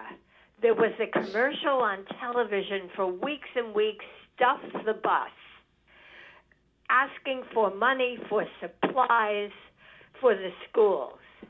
Where in heck are our taxes and lottery money going if these people have to be begging for supplies, uniforms? Well, how do you know they're I don't get it. Oh, by the way, Louise, open phones is Friday, but that's okay. I'll partake.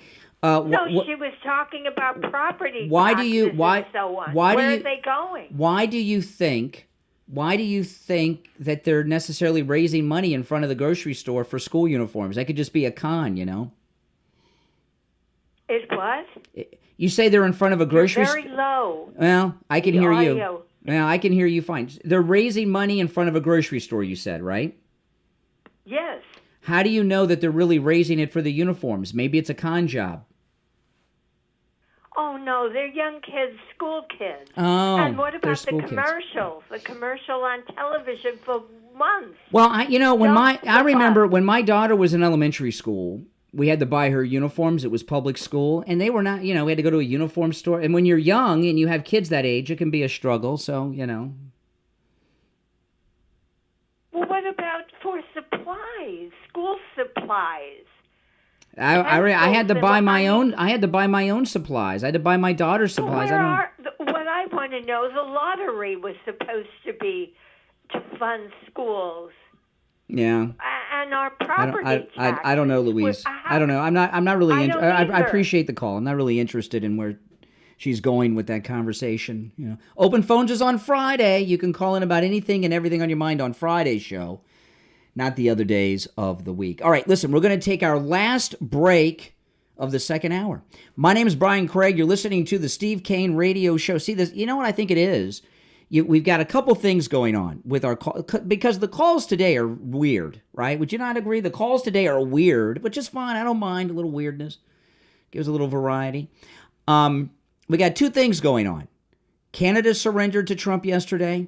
Ukraine surrendered to Trump yesterday. 50 days of winning in his second term, and the time change. So I think between the Trump derangement and the clocks changing, causing some, morning of the living weirdos on the program today. My name is Brian Craig. This is the Steve Kane Radio Show, Flo Rida's longest running radio show. We'll be right back.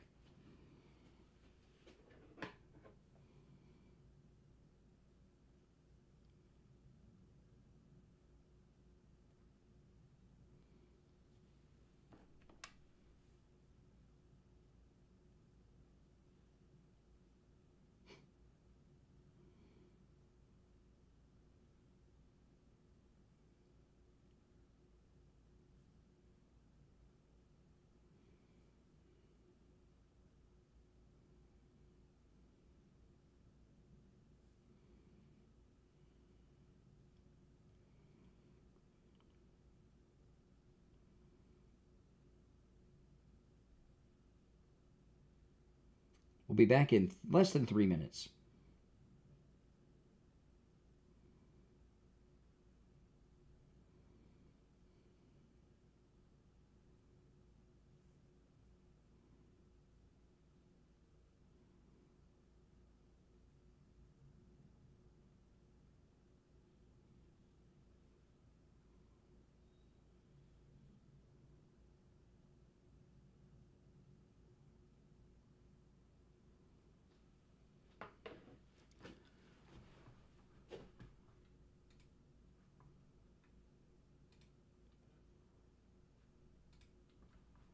Hold on. Where is that?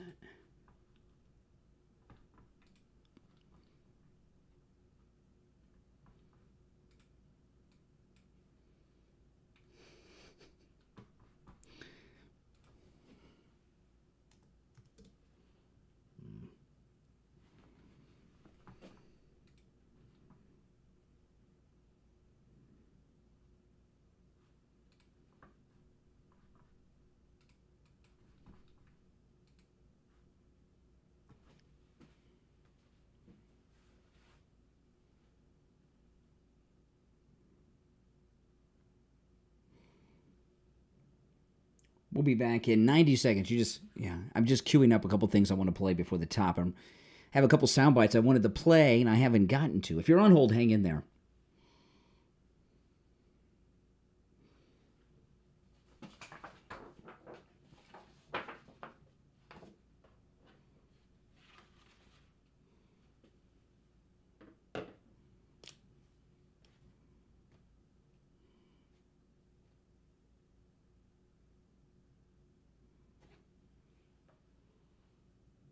Two minutes.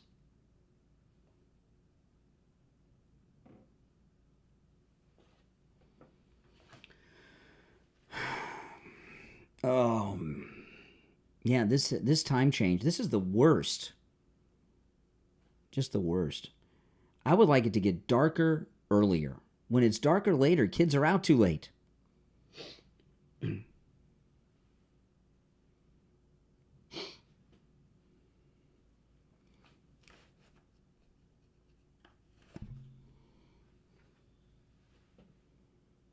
We'll be back in just over a minute.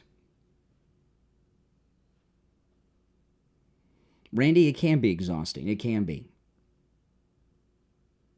But I've been up all night. I got up at 12:30 this morning. I've turned my schedule into like a night person. It's like crazy.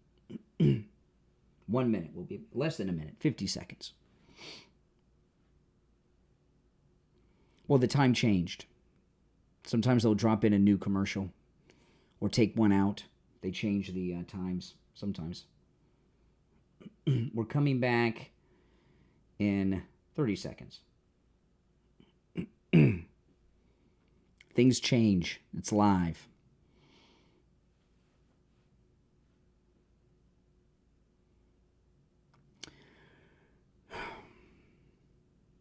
But the show has flown by.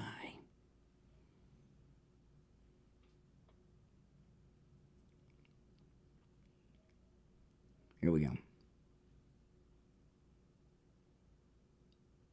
Welcome back, everyone. I'm Brian Craig. You're listening to The Steve Kane Show, Florida's longest-running radio show. You're on the air. What's your name? Where are you calling from? Hello? Yeah, you're on the air. You hear me okay? I can. Hey, IB and Broward. Oh, hey. Luis has a point, though. If you think about it, all the money going into the tax is supposed to help. Open. This is why we only do open phones on Friday. No one cares about school uniforms or school supplies. Okay, no. So you turn the show over to amateurs with the topics. It's go down the tubes. Couple things though. I got a couple sound bites I want to play. And I want to talk about this missing girl that died, okay, on the vacation too. But first I want to tell you about Coastal Weight Loss Secret. You know, I've lost over 25 pounds. I did it in 3 weeks, and I feel great, right? I mean, I feel great. But, you know, you don't have to limit it to 25 pounds. You can lose 40 pounds, 50 pounds, even more. I've done no exercise, 0 exercise. I'm eating foods I like. I've never been hungry, and I feel great. I just feel great. I was about a pound a day. Now I'm losing. This is amazing. And I've never been on any type of weight loss program or official diet or anything. I mean, I've given up this or that for a couple days, but I've never done anything like official. And, you know, when you get to be over 50, things get tough to, you know, you think it's like, you get a little belly, it's hard to lose, you know, and boom, it's all of it came off right where I wanted to. My stomach, my waist, it's amazing. And a couple weeks ago, before I even finished and hit my goal, I was at that workshop with Attorney Barry Siegel. I met some listeners that I had met before, and they said, wow, Brian, you look great. You lost weight. And I wasn't even at my goal yet. Yeah. I can see the difference. I can feel the difference. My pants are falling off my body. I've had to add holes to my belt. You know, I'm packing for the cruise this weekend because I got to try on all my fancy cruise clothes to see what fits and what doesn't, what I got to buy because I've lost so much weight. Give Coastal Weight Loss Secret a call. When you stop in, make sure you tell them you heard about them on the True Oldies channel and get your life back, man. I tell you, it's amazing. 561-247-6300. 561-247-6300. That's 561-247-6300. And online, coastalweightloss.secret.com. All right? Okay, you know, this girl, they got the video out now of this girl in the Dominican with the guy. And, you know, as the father of a daughter, you know, I only have one child, a daughter. She's going to be 26 next week. But when you're raising a daughter, it's not the same as raising a boy. I mean, I don't know what it's like to raise a boy because I didn't have a son. However, I don't think I would have as many concerns with a son as with a daughter. And we all know what the concerns are. And not always, this is not always the case, but this is the case with this girl in the Dominican Republic. And this is the case with most of these situations at the colleges. Not all, okay, are true. But most of these instances are because the girls drink alcohol. And as a parent, you cannot stress enough not to drink alcohol. That girl was so drunk. You see this video that's come out, the guy's all over her, getting all touchy-feely. She's so intoxicated she can hardly stand up. I'm sure with Natalie Holloway it was the same. And most of these sad incidents with the girls at the colleges, they're drunk, they lose control. Girls, women, don't drink alcohol. Don't drink alcohol. Get a beer in a bottle that you open yourself and milk it all night if you want to walk around and act like you're drinking. Don't drink alcohol unless you've got a chaperone. Even then you shouldn't. But, girls oftentimes travel in packs of protection, right? But girls should not be getting drunk. And if you did away with alcohol, most of these things wouldn't happen. They wouldn't be able to drug the drink if you're not drinking the alcohol. If you got to have something in your hand, have a bottled beer that you open and never set it down. That's it. I'm not blaming this girl for her situation, but if you want to avoid these things, that is what you do. And these predator guys, they look for girls that aren't in their pack that are tanked. And that's what happens, okay? It's sad. You're on the air. What's your name? Where are you calling from? I'm calling from San Antonio, Texas. What's up, Texas? Nothing much. I just wanted to get your opinions on the overall economical state of the country. The economical state? You got to be more specific. Yeah. I'm not even sure what the economical state is. Ask a specific question. Well, I mean, things are looking good. We've got President Trump in charge. Things are great. Egg prices dropped. Egg prices dropped this week. Gas prices have dropped significantly. In fact, they're almost at the levels they were in 2021 now. We're at a 4-year low on gas prices. So you're of the opinion that current prices represent good economical standing in the country, like prices of gas. Well, where's it bad? Okay, tell me what's bad with the economy, if you don't mind. Well, the GDP overall is a concrete factor of how the economy is. Okay. And it's down. See, this is the problem. Where'd you learn about economics? You went to college? Well, no, I'm self-taught. Self-taught. Well, what do you learn about economics? Well, this is what I'm talking about, the GDP in itself. You're talking about the GDP. Where did you're self-taught. What did you use to teach yourself about the economy? Well, peer review studies.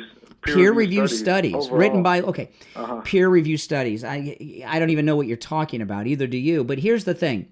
President Trump is an economist. Did you know that? He's an economist. Mm-hmm. How is he an economist? Is he certified as one? You don't certify someone as an economist, officially. Yes, you don't get a certificate. You don't say here's a certificate. You're an economist. He went to that business school in Pennsylvania, so he has a. Slow down. I'm running short on time. For the break. So I want to explain this to you. All right. President Trump has the business degree from that fancy business school in Pennsylvania. That's one. He took a $1 million loan from his father, which he paid back, by the way. Nobody pays back their parents other than Trump. He borrowed $1 million from his dad. Nobody else pays back people? I didn't say people. People don't pay back parents. People don't pay back parents. No, you said nobody else. You're not gonna filibuster. Okay, I'll do this with or without you. Okay. I'll talk to the audience or I'll talk with you, but you're not going to filibuster. Well, it's a genuine question. No, it's not a genuine question. It's not. Everything I'm saying is true. He took $1 million. He took a $1 million loan from his father, which he paid back, and he turned it into a $1 billion empire of real estate around the planet. A $10 billion... Name me three real estate properties he owned. Mar-a-Lago, the golf resort in Scotland, Trump Doral here in Miami. You won 3. There's 3. Those were earned. Okay, all right. Other than the 3 you named, can you name 3 more? Yes, but I'm not. Oh my goodness. I'm telling you, something is going on, and that makes him an economist. Other presidents, their economists, never have jobs in the private sector. They have PhDs in economics and call themselves an economist. All right, 2 hours down, 1 to go. We'll be right back.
Yep. All right, it's going to be a couple of minutes still, but a little less than 3 minutes. All right, about 2.5 minutes. I'm going to put you on hold. I'll put. You won't be able to listen. I'll put you on hold and I'll pick you up before we come on. All right, hold on.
All right, Steve, you there? Yes. All right, 1 minute. We got 1 minute. I'll keep you on. Everybody can hear you, though, so 1 minute. Okay.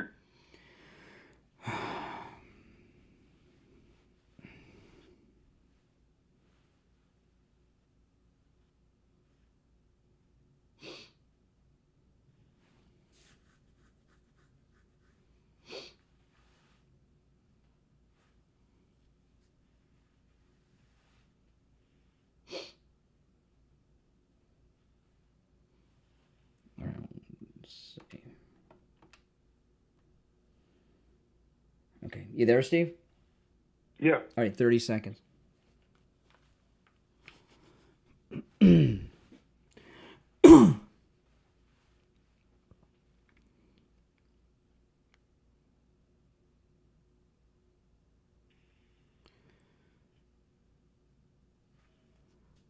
Welcome back, everyone. I'm Brian Craig. You're listening to Florida's longest-running radio show, The Steve Kane Show, on the radio since 1977, celebrating 48 years on the radio. And Steve Kane's joining us. Hey, Steve. Good morning. How are you on this fine day? I'm fine every day. Even this time change, though, has me all messed up. But, our cruise is coming up. This is our 6th annual cruise. I know that, yes. Isn't that crazy? So we will have spent like 6 weeks at sea together after this one. But, it's crazy. But Tyler's already said this is his first personal appearance. Oh, My great. son Tyler. Oh, your son Tyler's coming with you? When we leave on the cruise on the 20th, I just want to remind everyone, the cruise has been sold out for months, sadly. Okay? We have no more cabins to offer you. If something opens up, I'll tell you. But those of you that are already booked, if you have not checked in on the app, do it. And if you don't know how to do it, call Ian at Cruise and Travel Depot. You will save so much time and aggravation when you get to the port if you're checked in. Okay? So call Ian today and get checked in. But I just realized when we leave, it's going to be my grandfather's birthday. And it will be his 126th birthday. Now, he died back in 1987, but I'm wondering, maybe Elon can find out. I wonder if he's still collecting Social Security at the age of 126. I don't know. Good question. Your grandfather may be around 200 at this point. Or thereabouts. I can always remember my grandfather's age because he was born in 1899, so it's easy to do the math, But by the way, I yeah. wanted to ask you a question about what you were talking about at the top of the hour. Yeah. Because I didn't get it's in the post. I didn't get to that part of the post yet. But they found this poor but beautiful girl dead. I'm not sure she's been found dead. I don't think she's been found dead. They're still looking for her, aren't they? I haven't been following the story closely, honestly, tell you the truth. I'm hallucinating this morning. No, I was talking about it, but I haven't. We're going there. We're going to the Dominican Republic on the cruise. We're going to Puerto Plata. We're gonna have a great time. Maybe so. If we Looks like a beautiful place. Well, I'm gonna go on the shore excursion with our listeners. But if you want to become Columbo and do a search, you're welcome to. While we're there, you could do some detective work. But I haven't been following the case, so I don't know what the. It's tragic. She is beautiful, though, I'll tell you that. But here's the thing. I did see the clip of her online. They have some surveillance video of her with this guy that they questioned. She's so drunk she couldn't stand up. And what I was talking about is, not in every instance, okay, Lincoln Riley is not one of these instances, but more often than not, even with Natalie Holloway, this was true in Aruba, when girls run into trouble like this, they're usually drunk. So drunk, they've almost blacked out. And girls should not be drinking alcohol unless they're with people that they can trust that are sober to keep an eye on them. And alcohol, these predator guys, these are the girls they look for at the clubs. And they target them. And girls should not be. If this girl was not drinking, she probably wouldn't have run into the trouble she ran into. And even these girls with these sad situations in the colleges, it's mostly alcohol related. These guys, and I know they say, well, they sometimes they drug them. They put a roofie in their drink. Well, if they're not drinking anything, they can't drug what they're drinking. And I know there's a lot of peer pressure when you're young. So the only thing I would recommend if you insist on having alcohol is order a bottled beer that you see opened and never set it down, and you can milk that beer all night. Okay? It's good advice. And if alcohol were not involved, a lot of these girls would be alive. I'm just telling you, and it's really just a little bit of a public service announcement that I'm doing for the for the parents out there to protect Your daughters. And yeah, that's for sure. Yeah, I know. I mean, you have daughters. I have a daughter. It's scary. We know how guys are. But one thing I've always told my daughter: don't drink alcohol when you're alone. If when I was young and single and clubbing, girls used to travel, and we used to say they travel in packs. In groups, we say they travel in packs, and they do that for their protection. But sometimes they get astray like this, they're tanked, and boom, they're done. This time of year, it's spring break. It happens. I mean, it's just so irresponsible. It really is. Okay, you want to take some calls? Yes, let's do it. Okay, I'm going to caution you. Today, I've been taking calls since 6 a.m. This has been one of the most bizarre days of calls I've ever had. It's Trump derangement times infinity's going on. Today is Trump's 50th day of his second term. The White House has released a list, 50 days of winning. Yesterday, Canada surrendered to President Trump. Ukraine caved on the ceasefire. And there's been, and today, early this evening, around 7-ish, I hope it's the skies are clear. What time does it get dark now? Is it dark at 7 now or not? Or is the sun still out? I hope it's dark. I think the sun's still out. Elon Musk is launching a rocket ship from Florida tonight to rescue the stranded astronauts. They'll be at the You know what time that is? Around 7. The rocket, Elon spacecraft will reach the space station tomorrow, and this is the first rescue mission in space ever in history. There's never been a rescue mission before. When is the transport scheduled to occur? The rocket leaves tonight around 7:15ish. Okay, Right. It docks at the space station tomorrow on Thursday. Rocket launches Are they giving an ETA on the arrival time? tomorrow, Because, sometime tomorrow. I'd like to watch it. Well, hopefully, I'm sure Elon scheduled it after the show, after we're off the. I don't know what time it's going to dock. And this is a they got a very ticklish problem with that. Why? Because they would love to promo it. I mean, everything with Donald is carefully orchestrated and designed to help the campaign. But this was a tricky one because you don't want to make. How much exposure do you give it? Do you feature it and make it a big thing? Yes. What are you worried about? What are you worried about? What am I? Since you asked, what do you think I'm worried about? There's nothing to worry about. Nothing to worry about. No way. Okay. No. Okay. I'm so glad you told me that because I was worried. What would you be worried about? I'm worried about it. Thing is already 6 months later. No, it's not. No. They went up on a private rocket from another company, not Elon's. Right. They went up on I think it was a Boeing rocket. But he's helping to bring them back, right? It was no. Hold on. They went up on a Boeing rocket. Okay, that's another company, and their spaceship failed, and that's why they were stranded, and Biden left them up there. Elon's SpaceX, there's no problems with that. His manned rockets go up and down every day. He's launching. There's no problems, and there'll be no. The only possible problem is these astronauts are never Trumpers. Okay, and they may, so they may throw a fit. But this is the first rescue in outer space in the history of space flight. It's never happened before, not just the United States. I think you're being overly. No, I'm not.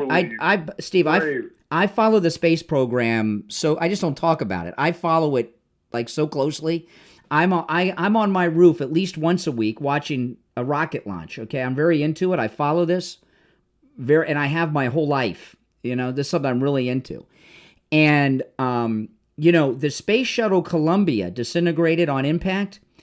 The reason that NASA made a decision to kill those astronauts because back in those days there was not the ability to rescue stranded astronauts, and they knew that the Columbia was going to not make it back.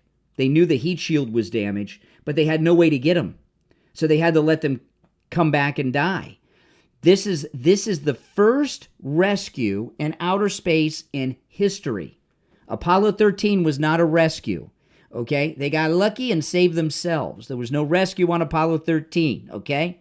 This is the first rescue in the history of humanity in outer space. Elon Musk is personally doing this. He's rescuing these astronauts, and they're going to come back to a historic, heroic welcome back here on the planet Earth. And the left and the media that want to portray Elon Musk as Hitler or something evil is making history today and throughout the rest of the week, and it's absolutely amazing. From your lips to God's ears, but What are you worried about happening? I'm worried about it crashing. Why would it crash? Why would it crash? Why would they schedule a thing for how long was the original? Steve, they went up on a rocket from another company. Right. And the other company sucks. Their rockets and spaceships suck. Okay? It's a third-rate company. Elon's spaceships are perfect. Then why have they been up there this Because long? they went up on the other company's rocket. They didn't go up on SpaceX. All right, okay. Why is it taking so long? Because Elon Musk talked about this. He offered to rescue them months ago, and Biden wouldn't authorize it. Biden wouldn't authorize it, wouldn't let him do it because he's MAGA, and Biden didn't want Elon to look good. So Biden made a decision to leave the astronauts stranded. President Trump gave him the go to rescue them. Since Biden has been gone. Steve, it takes a while to plan the mission. Today is day 50. Trump has not been in office for 2 months, and he authorized and ordered a space rescue, and they put it together in 50 days. I hope you're right. I know I'm right. It's unheard of. I'm glad you know you're right. Steve, they've never done. I'm relieved. This is like Christopher Columbus, Neil Armstrong, like going on here. The first rescue in outer space that's ever happened. And why did it?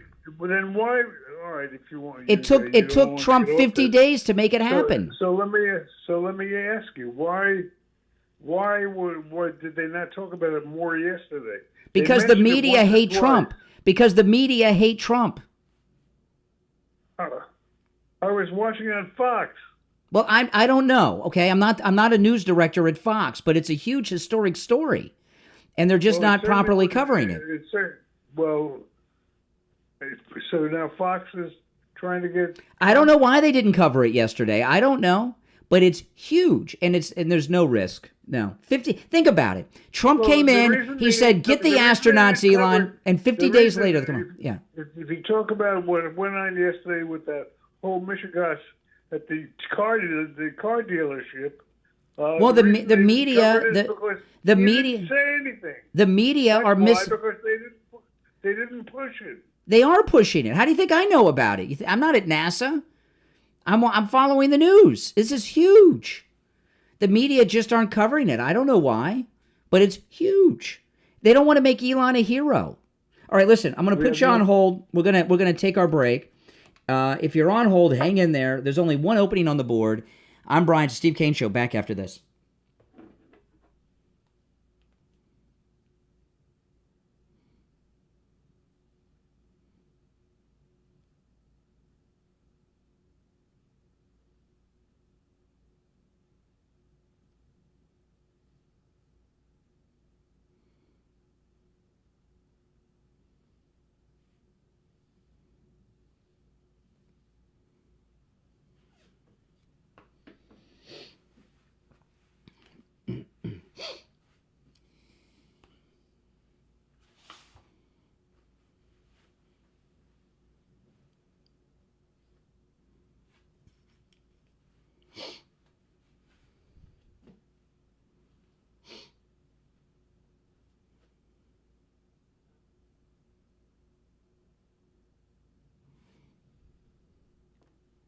All right, Steve, you there?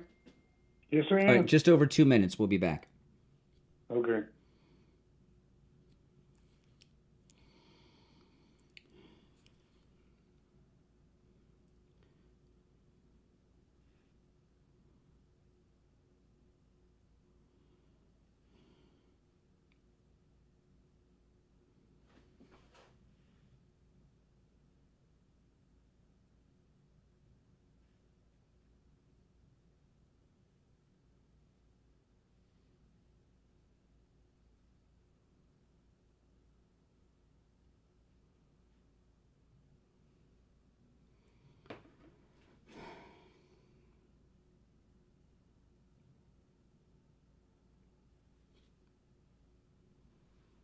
90 seconds. We'll be back.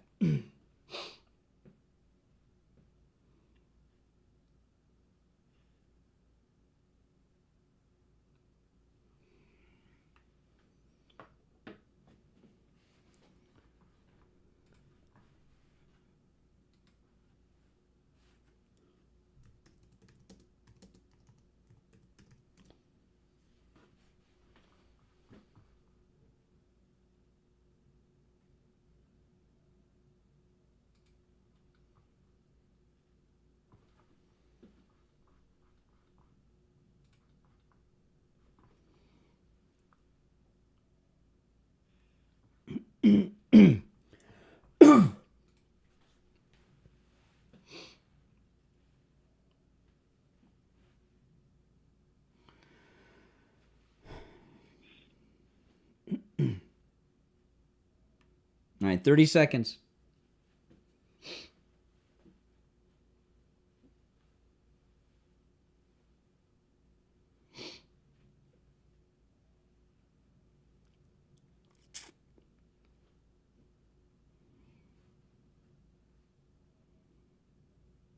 All right, 10.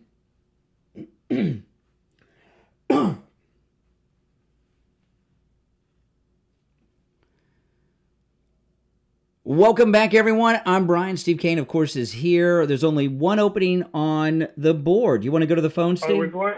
I would like to not only to go to the phones, I would like some people to call in and tell me if I'm in outer space, pardon the pun. About what? Of what's going on here. I'm telling you, you're wrong. This is a precarious mission. They've never done this before.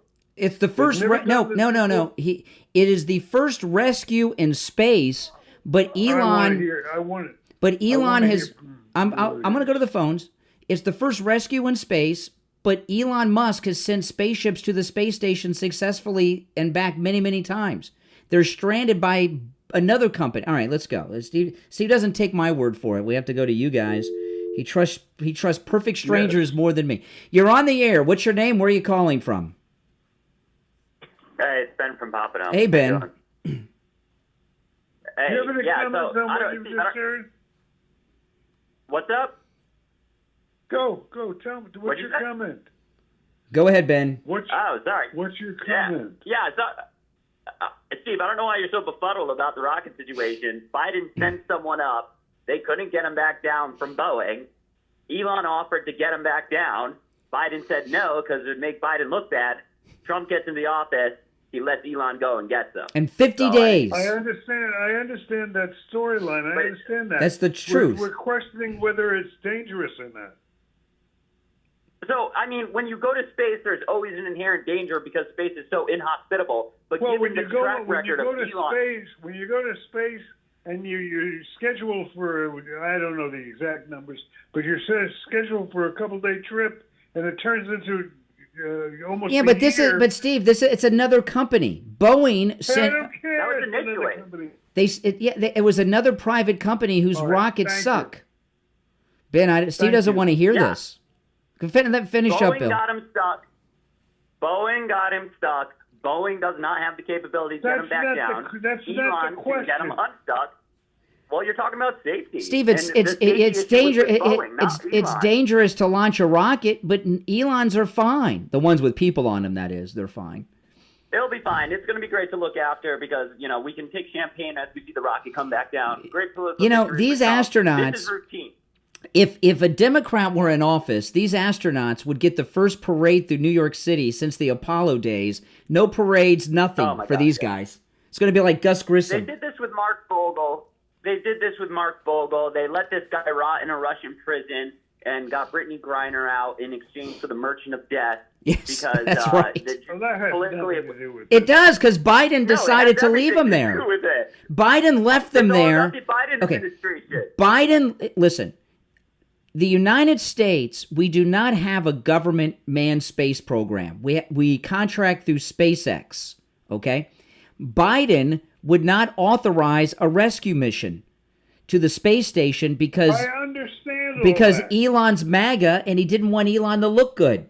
I understand the storyline. It's not the storyline. It's the facts. All right, I Ben. know what we're arguing about. I'm getting a headache. Yeah, me too. All right, Ben. Take care. Oh my goodness, Steve. Hold on a second here. Our phones are ringing so fast. All right, you want to take some more calls, Steve? Hold on. Are you back with us, Steve?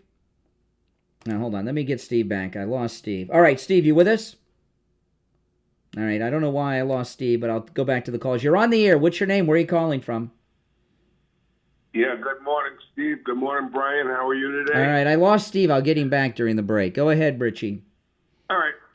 What I wanted to say to you was, and this was basically, I'm not knocking you, but when you tell Steve, "Oh, this is great. There's nothing to worry about. Third-rate company." Well, let me say this to you. I watched the skies of Florida. That was the moon rocket. That wasn't the regular one they send people on. I get it. That's a new rocket that they're testing. Yeah, that's the third one that blew up. That's a new rocket that doesn't have people on it that they're testing. The ones that people go up in, there's no problems, Richie.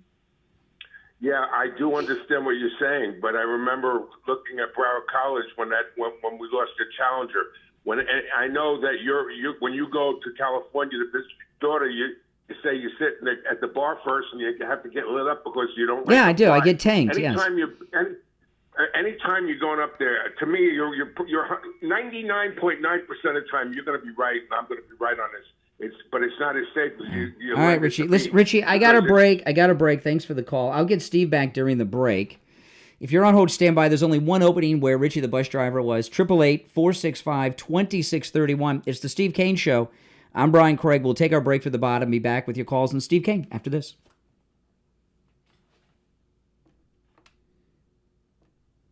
Steve, you there?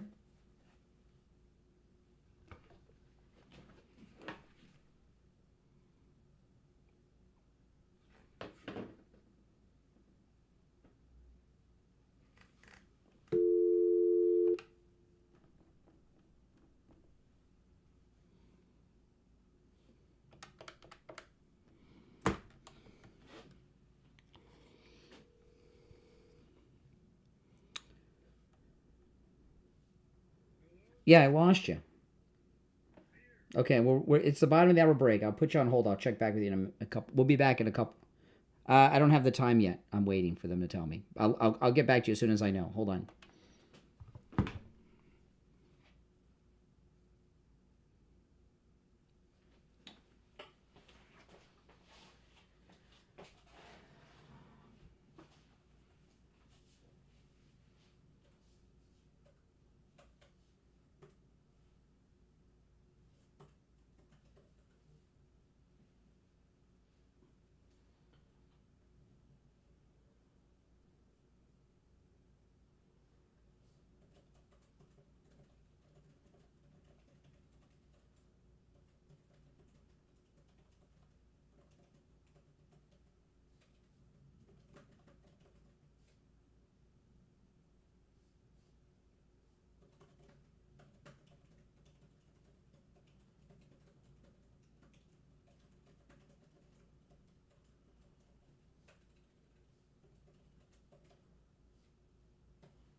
All right, Steve? Yes. Yeah, 1 minute. Can you hear me? Yep, less than a minute. We'll be back in about a minute.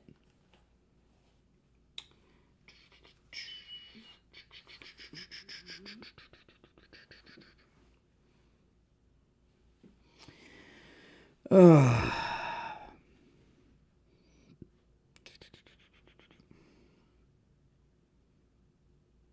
right, 30 seconds.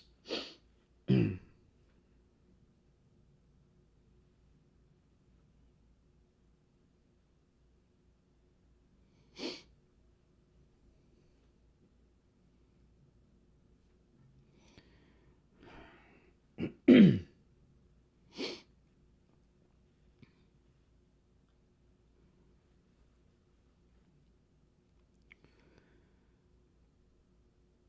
are back. I'm Brian Craig. Steve Kane is here. You're listening to the Steve Kane Show. The phones are ringing off the hook.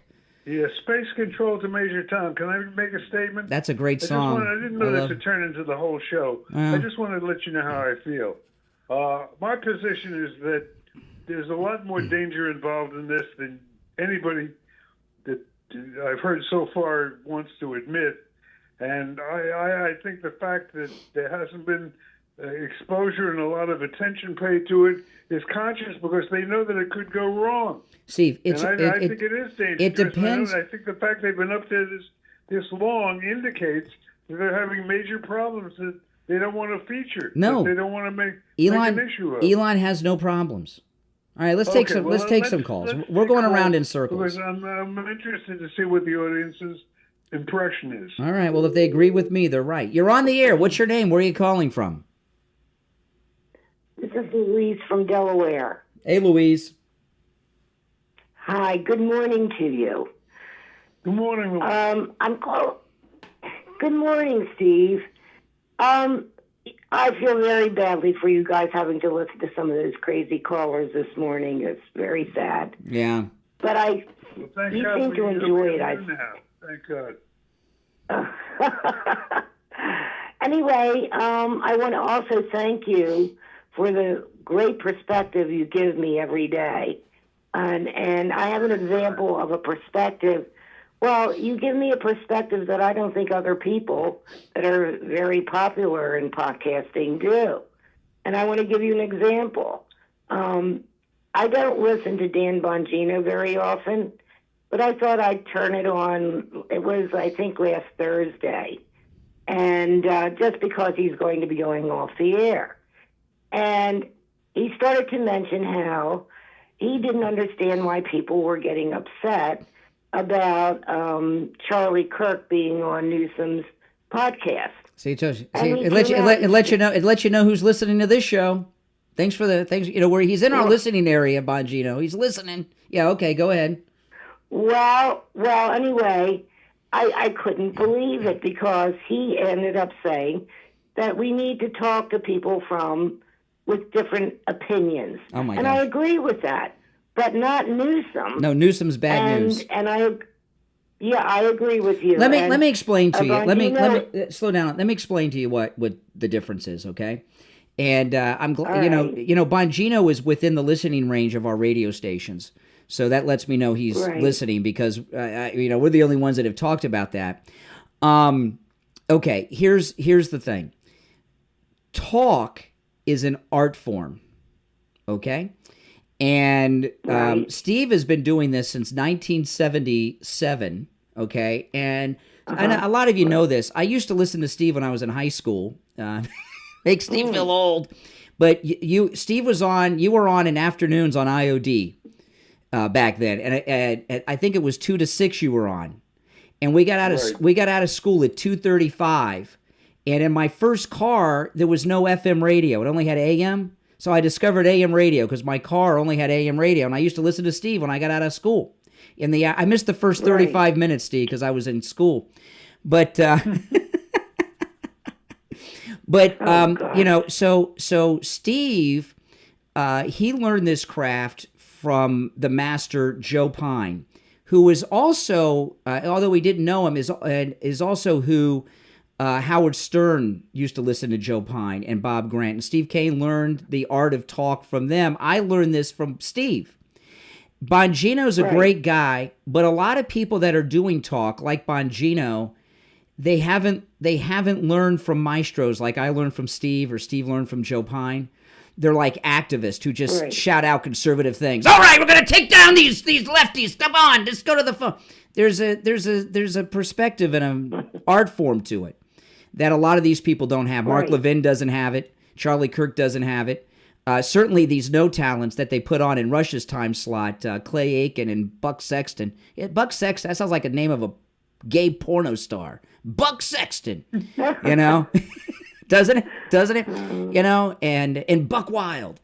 And they're just not trained, talented talkers. They're just conservative people that shout out that bark things in the microphones. I'm not trying to toot our own horns too much, but a lot of you are new to the show and don't know the background, so it doesn't hurt to brag on ourselves a little bit. But that's one of the frustrations I have, and that's why you hear me so critical of a lot of these people that do talk.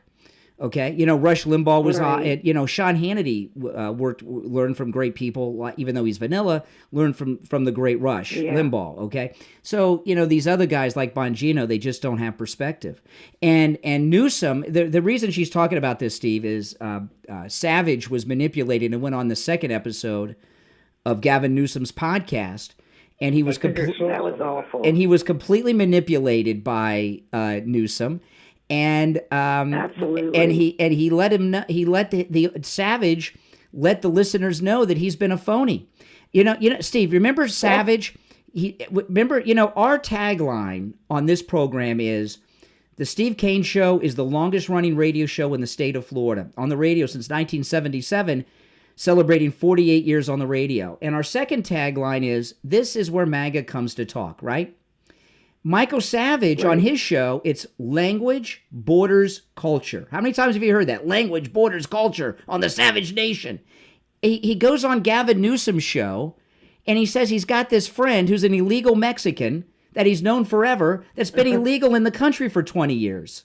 And somehow he's paying taxes, which means he's probably got someone else's social security number. So Gavin Newsom was able to manipulate Savage into admitting that he's a phony on the borders, language, culture, right? Wasn't it Savage who always said liberalism is a mental disease? Well, he got played by a mental patient, and then last week Charlie Kirk got Gavin Newsom off the hook on the transgendered athletes.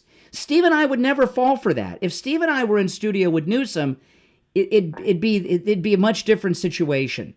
Okay, and these guys, even pulling your hair out. Yeah, it's frustrating because we're great. This is the best show anywhere and that does this type of talk. I agree. I'm sorry, I'm going to say it. It is.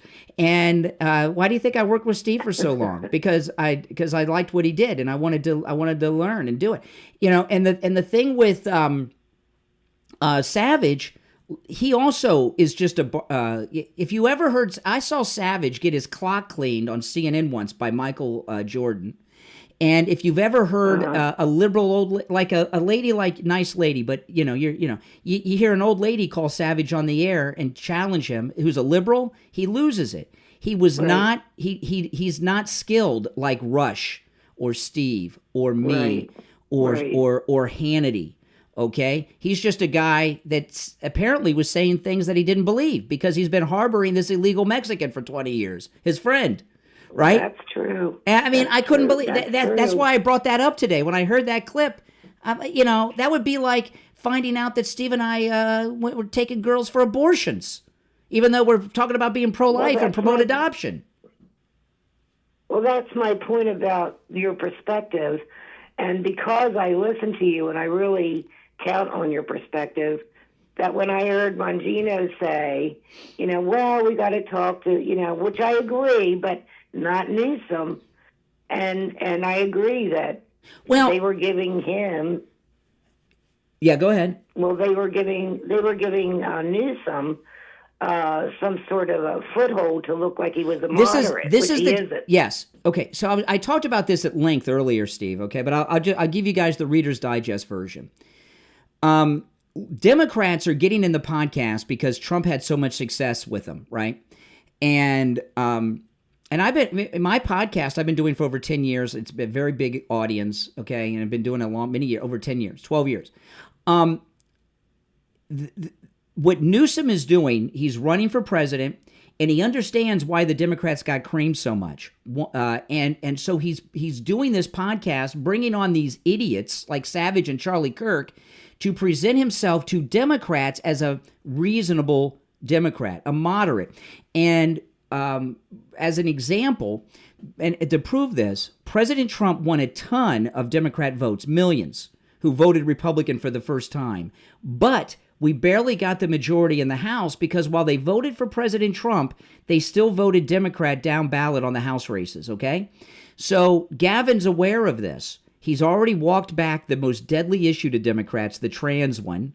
And he did this whole tax immigration discussion with Savage, and he made Savage look like the hypocrite. With the Mexican that his friend that's in here illegally, that he thinks, by the way, should have legal status.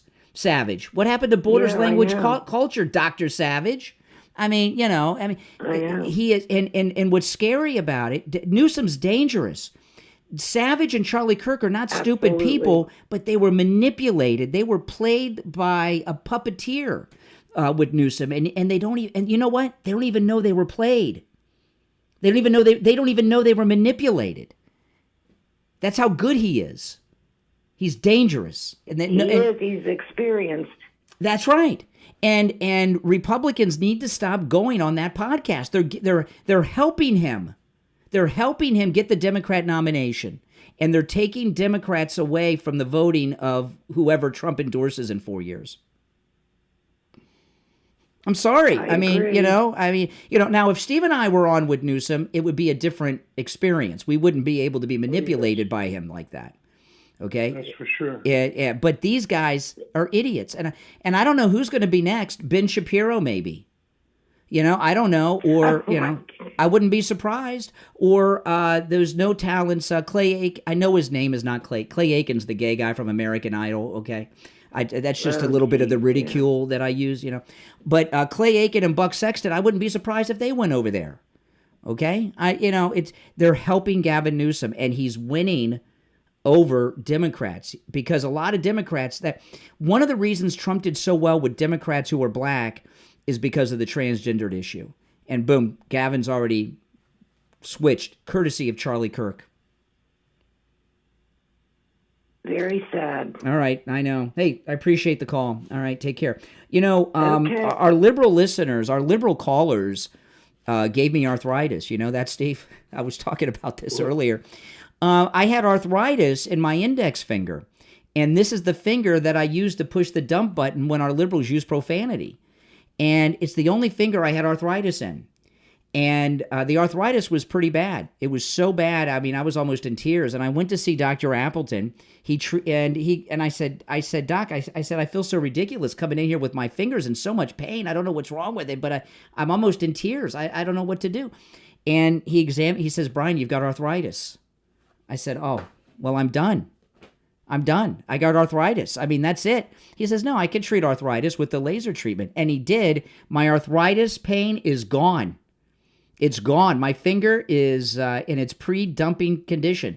Totally painless. He treated me for this, I don't know, 6 months, a year ago, and it hasn't returned. It's amazing. His laser treatment works. I'm going to give you Dr. Appleton's number. Give him a call and say bye-bye to your pain, too. It works on every type of pain I've ever heard of. There's no shots, no injections, no pills, no drugs, no downtime, and appointments are not necessary. Walk-ins are welcome even on Saturdays. His number is 954-973-0710. 954-973-0710. And online, AppletonCairo.com. We'll be right back.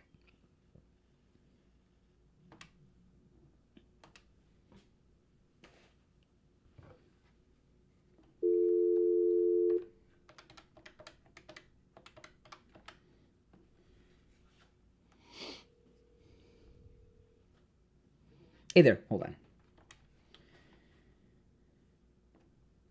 Steve, you there? Steve? Yeah, I'm here. Okay, I'm going to conference you in with Youngerman. Can you hear me? Yeah, when we... Brian, are you there? Yeah, can you hear me? Yes. Okay, hold on. I'm going to conference you in with Youngerman. But we're not back yet. I'm waiting to find out what time. Hold on.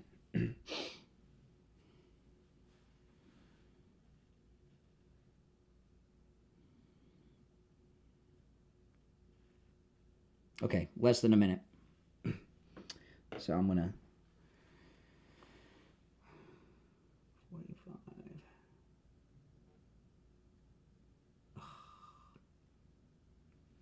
Okay, I'm going to conference you in now, but we're not going to be back for 30 seconds.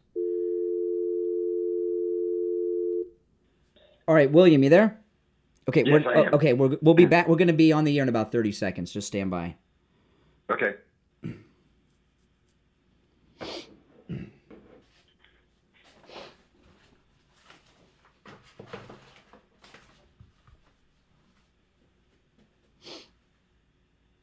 Ten seconds.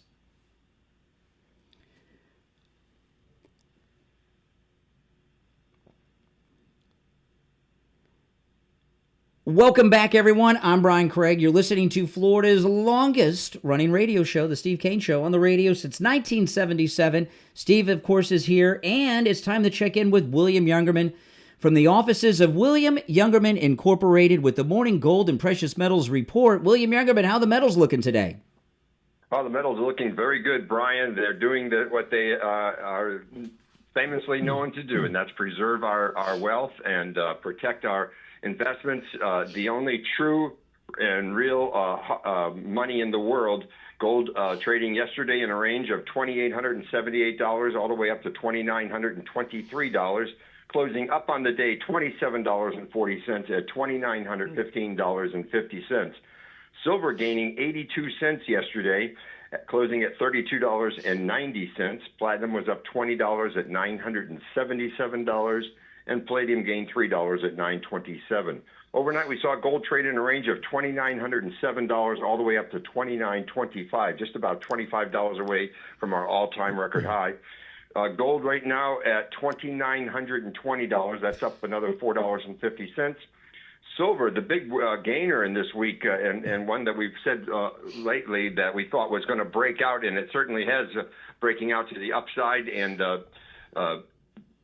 showing itself very strong in relationship to the fact that it's been so weak and compared to gold, trading at one point over 90-to-1 ratio to gold. That's being pulled back a little bit now. We're on an 88-to-1 ratio. Ooh. But silver gaining 25 cents this morning, above $33 an ounce now, $33.15 the ounce. Wow. Platinum up $8 at $9.85, and palladium up $7 at $9.34. So the metals are poised very nice, having pulled back, giving us some test of those support areas, holding nicely, giving us a little buying opportunity this week and last week. But now it's time to start really accumulating, because I think silver especially is going to take off soon. So you're recommending a buy on silver today? Yes, indeed. Yeah. Okay. What are some of the best deals on silver right now, where you get most silver for your money? Almost everything is on sale as far as silver. We are seeing some of the premiums coming back up. Certainly on Silver Eagles, the premiums have come back up. The 100-ounce bars are still on sale at just $1 over spot. Wow. The 1-ounce silver rounds are very reasonably priced, and of course the Silver Eagles are still fairly trading at about the mint distribution prices right now. So that's a great value also, especially if you like those Silver Eagles, which are very popular for collectors also. Yeah, they are. And you want to get, whenever William Youngerman tells you there's good, it's time to buy on the Silver Eagles. I know the silver, there's some people they're Silver Eagle guys. That's it.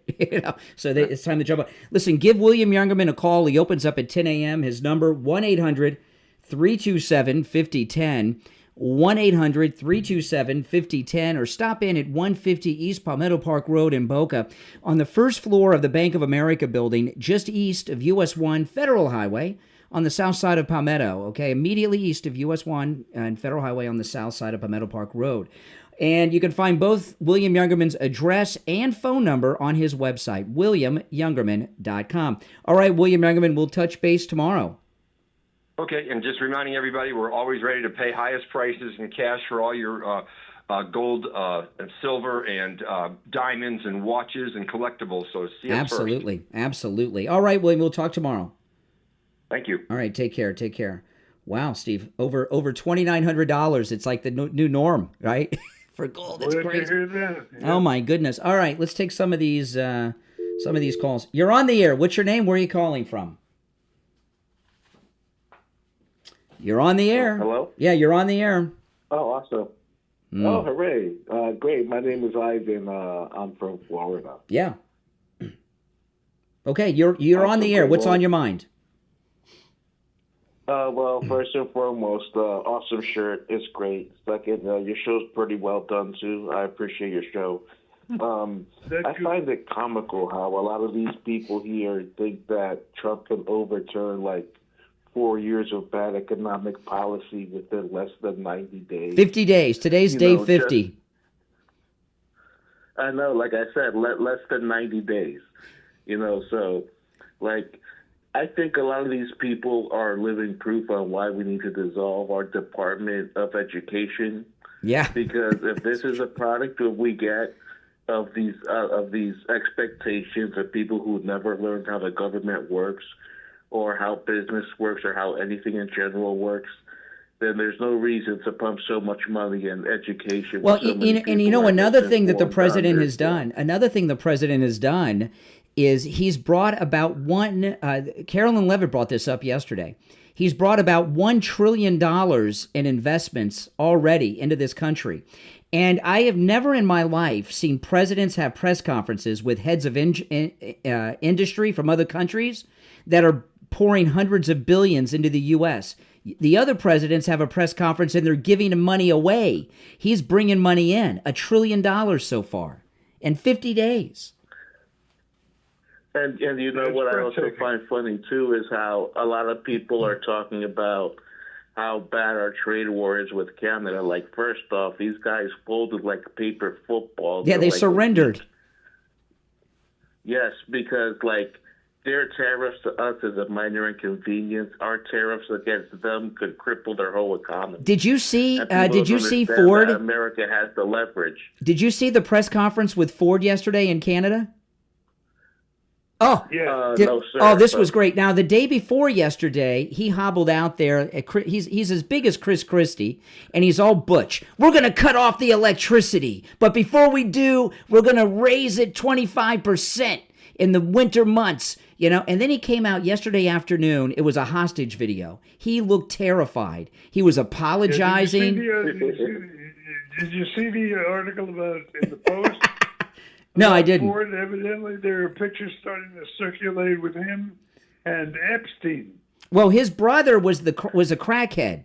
Remember the crackhead mayor of I think Toronto? He's passed away. So they got a lot of vice in that family. His vice is food, obviously.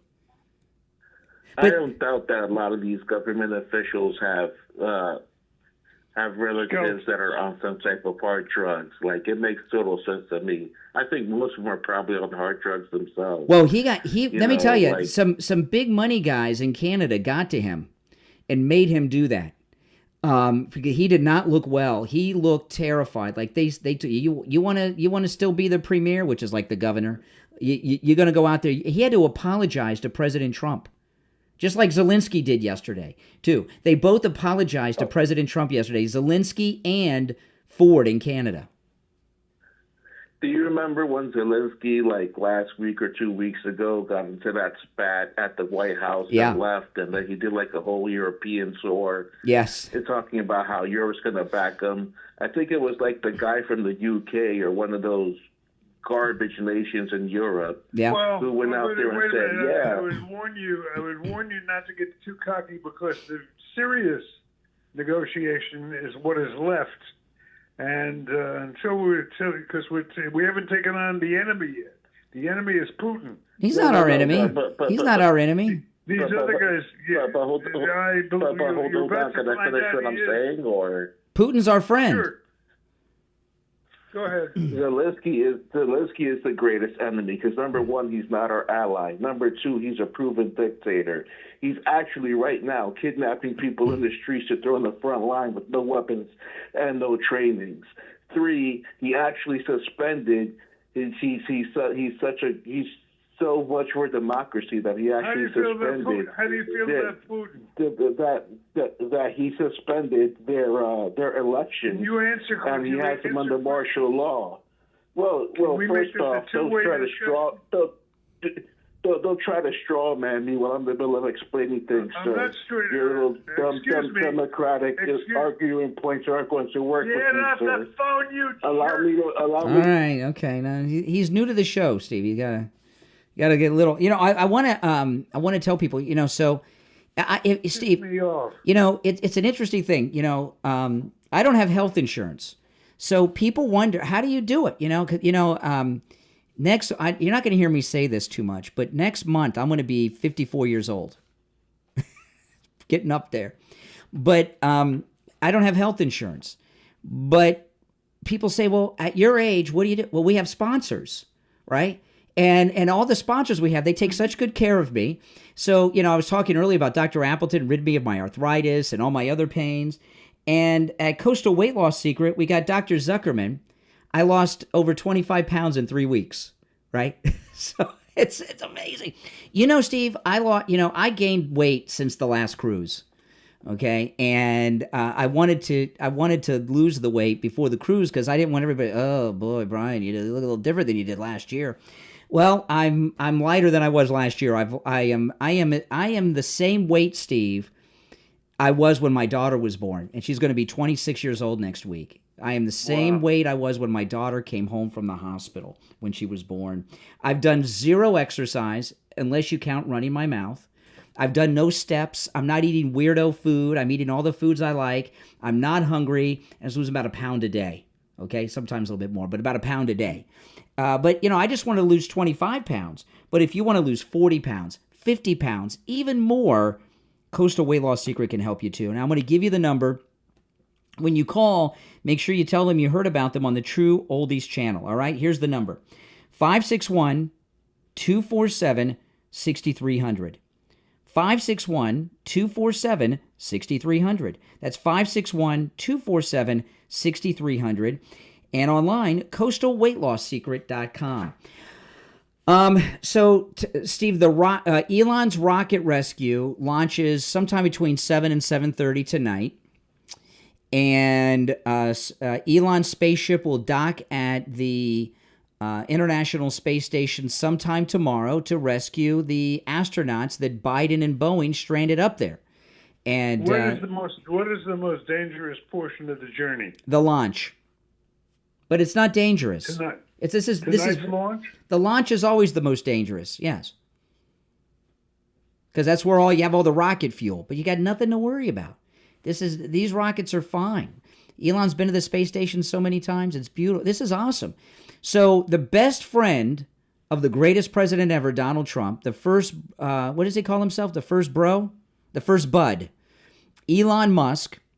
He's also the richest African American and the richest man in the world, and he's also the richest man who's ever lived.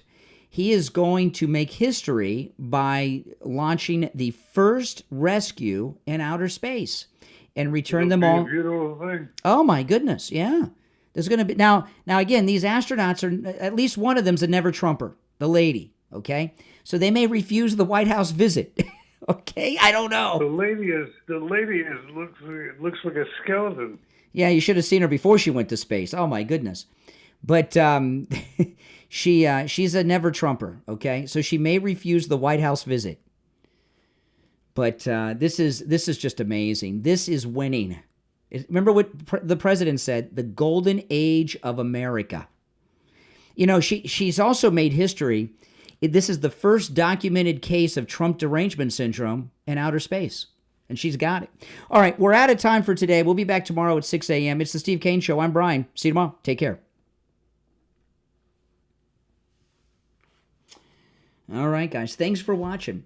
If you're new, make sure you subscribe. All right? And if you're already subscribed, do me the favor of liking the video.